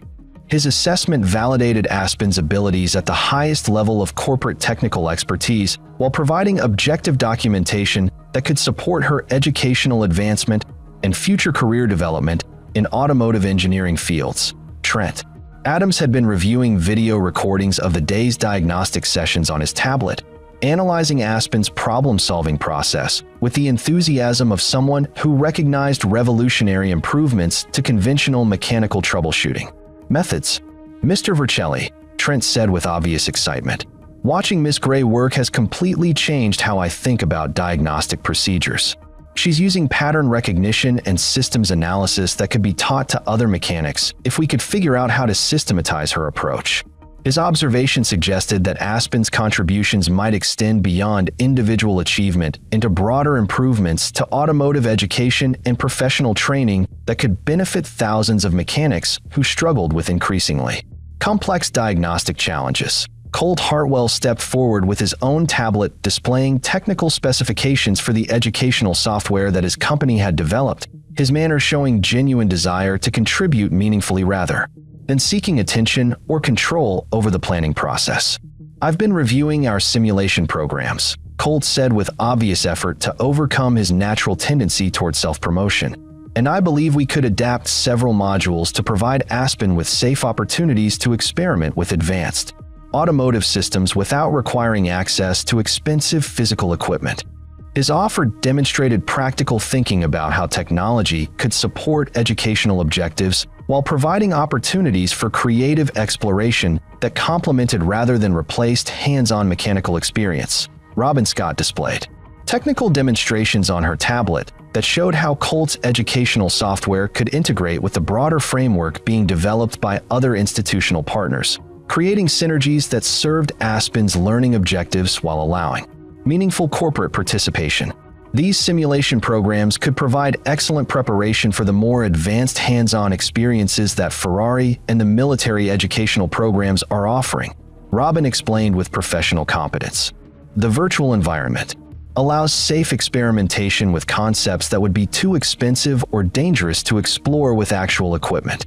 Her technical analysis demonstrated how different educational components could work together effectively while ensuring that Aspen's safety and development remain the primary considerations guiding all technological implementations. Father Timothy Morgan had been observing the planning process with pastoral concern for the spiritual and emotional dimensions that often received inadequate attention during discussions focused primarily on intellectual and technical development. Opportunities. I want to ensure that all this educational support includes time for Aspen to process her grief and maintain connections to her faith community, Father Morgan said with gentle but firm advocacy. Intellectual acceleration can't replace the emotional and spiritual healing that she needs during this difficult period of adjustment. His reminder about holistic development added important balance to the technical planning while ensuring that Aspen's psychological and spiritual needs would receive appropriate attention alongside her intellectual advancement and career preparation. Blanche Gray felt overwhelming gratitude as she watched the community rally around her granddaughter with genuine care and professional expertise that honored both Aspen's exceptional abilities and her family's values and circumstances. I never imagined that Alan's sacrifice might lead to opportunities like this for Aspen, Blanche said with tears in her eyes. He always believed that service to others created ripples that spread far beyond what anyone could predict. Her emotional response reflected the complex feelings that military families experienced when tragedy transformed into unexpected blessings that honored their loved one's memory while creating possibilities they had never dared to hope for during the darkest periods of grief and adjustment. Opal Jenkins approached with another round of refreshments, her maternal instincts recognizing that the extended planning session required ongoing attention to basic human needs that adults often neglected. During intense intellectual discussions, "Y'all need to remember that making plans is hungry work," Opal announced with practical wisdom. And Aspen's still a growing girl who needs regular meals regardless of how important these conversations might be. Her intervention provided necessary breaks in the intensity while demonstrating the kind of community care that military families relied upon during periods of stress and transition, ensuring that practical needs received attention alongside grand planning initiatives. Aspen accepted food gratefully while continuing to study the educational framework diagrams with obvious anticipation about the learning opportunities that were being structured around her interests and developmental needs. When would all this start? Aspen asked with the practical curiosity that characterized her approach to evaluating adult proposals affecting her daily routine and family responsibilities. Her question reminded everyone that educational programs needed realistic implementation, timelines that respected her current school obligations and family commitments while providing appropriate preparation for the dramatic changes being contemplated. Dr. Anderson consulted her professional calendar. While considering the psychological pacing that would support healthy adjustment to new educational challenges without overwhelming a child who was still processing significant trauma and loss, I'd recommend starting with psychological evaluation and baseline assessments next month, Dr. Anderson said with clinical precision, followed by gradual introduction of educational enhancements over the summer when school pressures are reduced. That would allow careful monitoring of Aspen's adjustment to increased academic demands. Her systematic approach provided structure for implementation while ensuring that child welfare considerations remained central to all scheduling and program development decisions. The sunset over Summit Ridge painted the Colorado mountains in shades of gold and crimson as the remarkable day at Prestige Motors moved toward its conclusion, though everyone present understood that they had witnessed the beginning of something far greater than the end of an automotive repair session.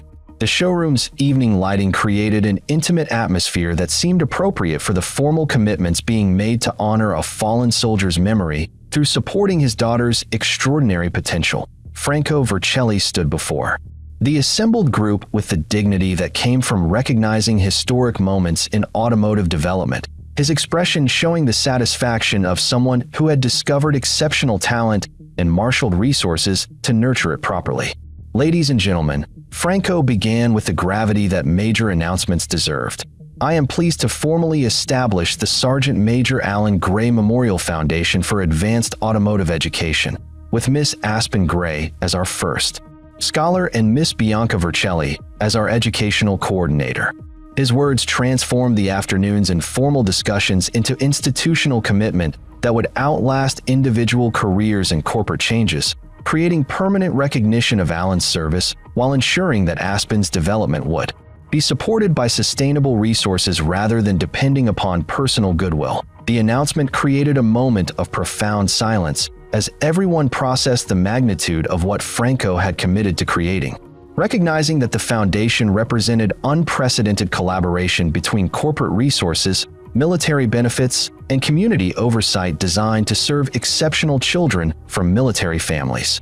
Aspen looked up at her grandmother with eyes that showed both excitement and careful consideration of what accepting such support would mean for their family's independence and values. "Grandma Blanche," Aspen said quietly, "do you think Daddy would approve of people creating a foundation with his name? I want to make sure we're honoring his memory the right way." Her question revealed the moral sensitivity that characterized her approach to decisions affecting her father's legacy, demonstrating that exceptional intellectual abilities had developed alongside ethical awareness that would guide her choices throughout her educational journey and future career.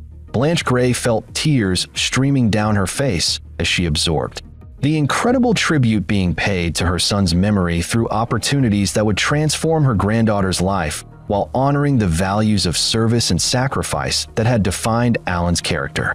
"Sweetheart," Blanche said with voice thick with emotion, "your daddy always believed that the best way to honor someone's sacrifice was to help other people reach their potential. I think he'd be proud to know that his service was creating opportunities for you and other children who need support." Her response gave Aspen the family permission she needed to accept the extraordinary opportunities being offered while maintaining connection to the value system that her father had instilled through his example of selfless service to others. Colonel Foster stepped forward with official documentation that formalized the military's participation in the educational framework, his expression showing the satisfaction that came from ensuring that a fallen soldier's family received recognition and support appropriate to their sacrifice. On behalf of the United States Army, Colonel Foster announced with military ceremony, "I am honored to present the official designation of educational benefits for Miss Aspen Gray under the Survivor Educational Assistance Program, with special recognition for innovative contributions to military vehicle diagnostic procedures."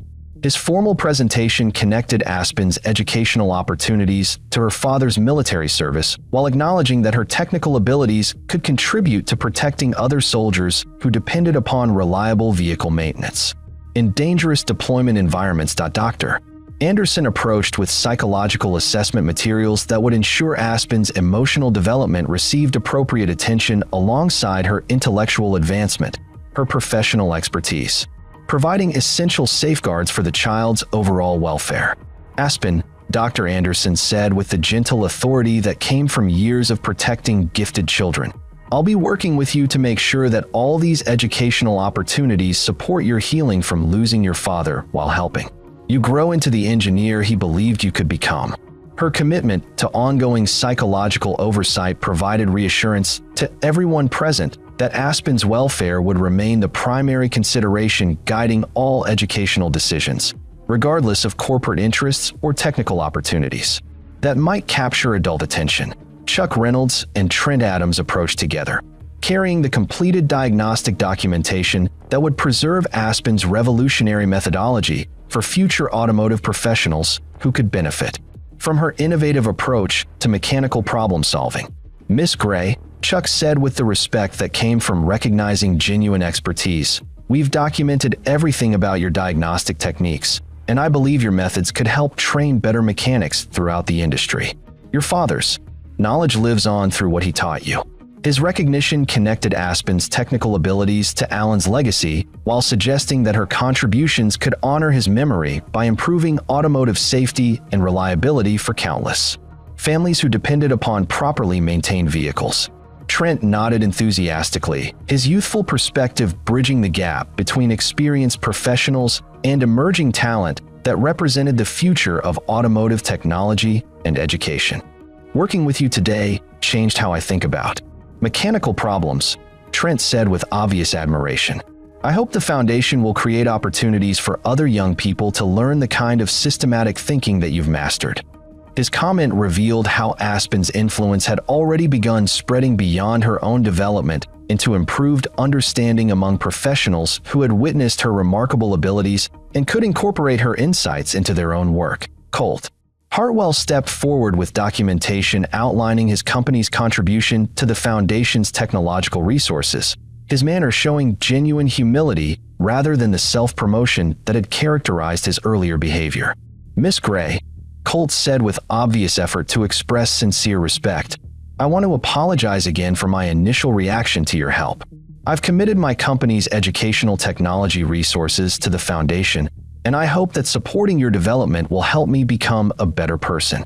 His continued acknowledgement of his mistakes demonstrated authentic character change rather than mere social positioning, suggesting that witnessing genuine leadership and community values had inspired him to reconsider his own priorities and methods of interacting with others. Robin Scott displayed the technical specifications for educational software that would be adapted specifically for the Foundation's programs, her professional competence ensuring that corporate contributions would be integrated effectively with other institutional resources.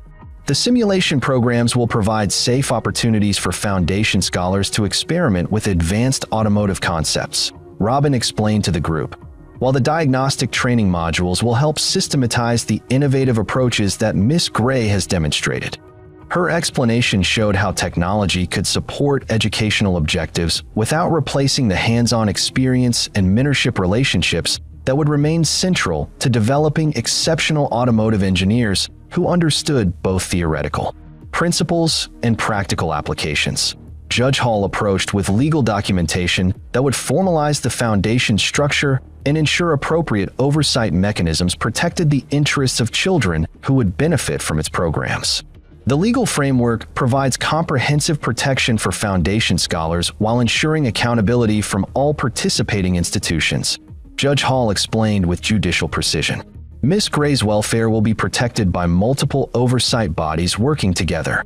His professional oversight added essential legal safeguards while ensuring that the Foundation's operations would be transparent and accountable to the community that had provided its initial support and guidance, Father Timothy Morgan offered. A blessing that connected the Foundation's mission to the spiritual values that had guided Alan's service and would continue to influence his daughter's development and future contributions to society. May this foundation honor Sergeant Major Gray's memory by nurturing young minds who will use their gifts in service to others, Father Morgan said with pastoral authority.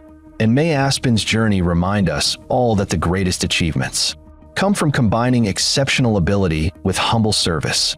His blessing provided spiritual foundation for the technical and educational programs, while emphasizing the service orientation that would guide Foundation scholars in using their abilities to benefit others rather than merely pursuing personal advancement.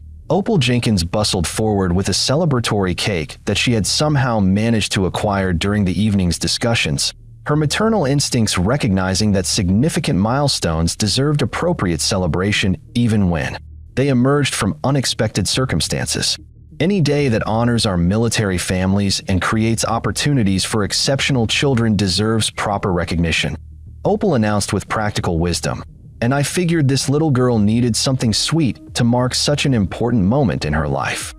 Her gesture provided appropriate celebration while demonstrating the community care that would continue supporting Aspen and her grandmother throughout the dramatic changes ahead, ensuring that practical needs received attention alongside grand educational initiatives. Aspen accepted a piece of cake while studying the formal documents that established her educational pathway, her young mind processing the magnitude of opportunities being created while maintaining connection to the family values that would guide her choices. "This is really happening," Aspen said with wonder, looking around at the assembled adults who had dedicated their evening to ensuring that she received appropriate recognition and support for her exceptional abilities. "Daddy always said that," Good things happen when people work together to help each other. Her comment revealed the wisdom that Alan had passed on through his example of collaborative service, demonstrating that exceptional intellectual gifts had been nurtured within. A framework of ethical values that would shape how she used her abilities throughout her educational journey and future career. Bianca Vercelli approached with educational materials that would begin Aspen's systematic introduction to advanced automotive engineering concepts, her own experience providing guidance for navigating the challenges and opportunities that lay ahead. Aspen, Bianca said with warm encouragement, "I'm excited to work with you as your educational coordinator. Together, we'll design programs that honor your father's memory while preparing you to make contributions that he would be proud of." Her commitment to ongoing mentorship provided personal connection between Aspen's current circumstances and her future possibilities, ensuring that educational advancement would be guided by someone who understood both technical requirements and family dynamics. Franco looked around at the assembled group with obvious satisfaction at what collaborative planning had accomplished, recognizing that the foundation represented more than corporate philanthropy or educational opportunity, but rather a community commitment to honoring military service through nurturing exceptional potential. The Sergeant Major Alan Gray Memorial Foundation will ensure that exceptional young minds from military families receive the support they deserve, Franco announced with formal pride. Miss Gray's journey will be the first of many that honor our nation's heroes by investing in their children's futures. His words connected individual opportunity to broader social responsibility while establishing the foundation's mission as sustainable tribute to military sacrifice that would continue creating opportunities for generations of exceptional children who needed support to reach their potential. As the evening deepened over Summit Ridge and the remarkable day finally drew to its close, Aspen walked over to where her father's photograph hung from her grandmother's keychain, speaking quietly to the image of the uniformed soldier who had started everything through his patient teaching and selfless example. "Daddy," she whispered, "I promise to use all these opportunities to help other people, just like you taught me. Your sacrifice is going to keep making a difference through everything I learn and everyone I help." Her private conversation with her father's memory revealed the internal compass that would guide her through the extraordinary journey ahead, ensuring that exceptional abilities would be developed within the framework of service that had defined Alan's life and would continue to shape his daughter's contributions to the world. The foundation documents lay completed on the conference table, formal recognition of a day that had begun with a broken Ferrari and evolved into permanent tribute to military sacrifice through educational opportunity. But the real victory wasn't measured in institutional commitments or corporate resources. It was visible in the quiet dignity of a young girl who understood that exceptional gifts came with corresponding responsibilities to serve others, just as her father had taught her through his example of faithful service until the very end. The end. Up next, 2 more incredible stories are waiting for you right on your screen. If you enjoyed this one, you won't want to miss this. Just click to watch. And don't forget to subscribe. It would mean a lot.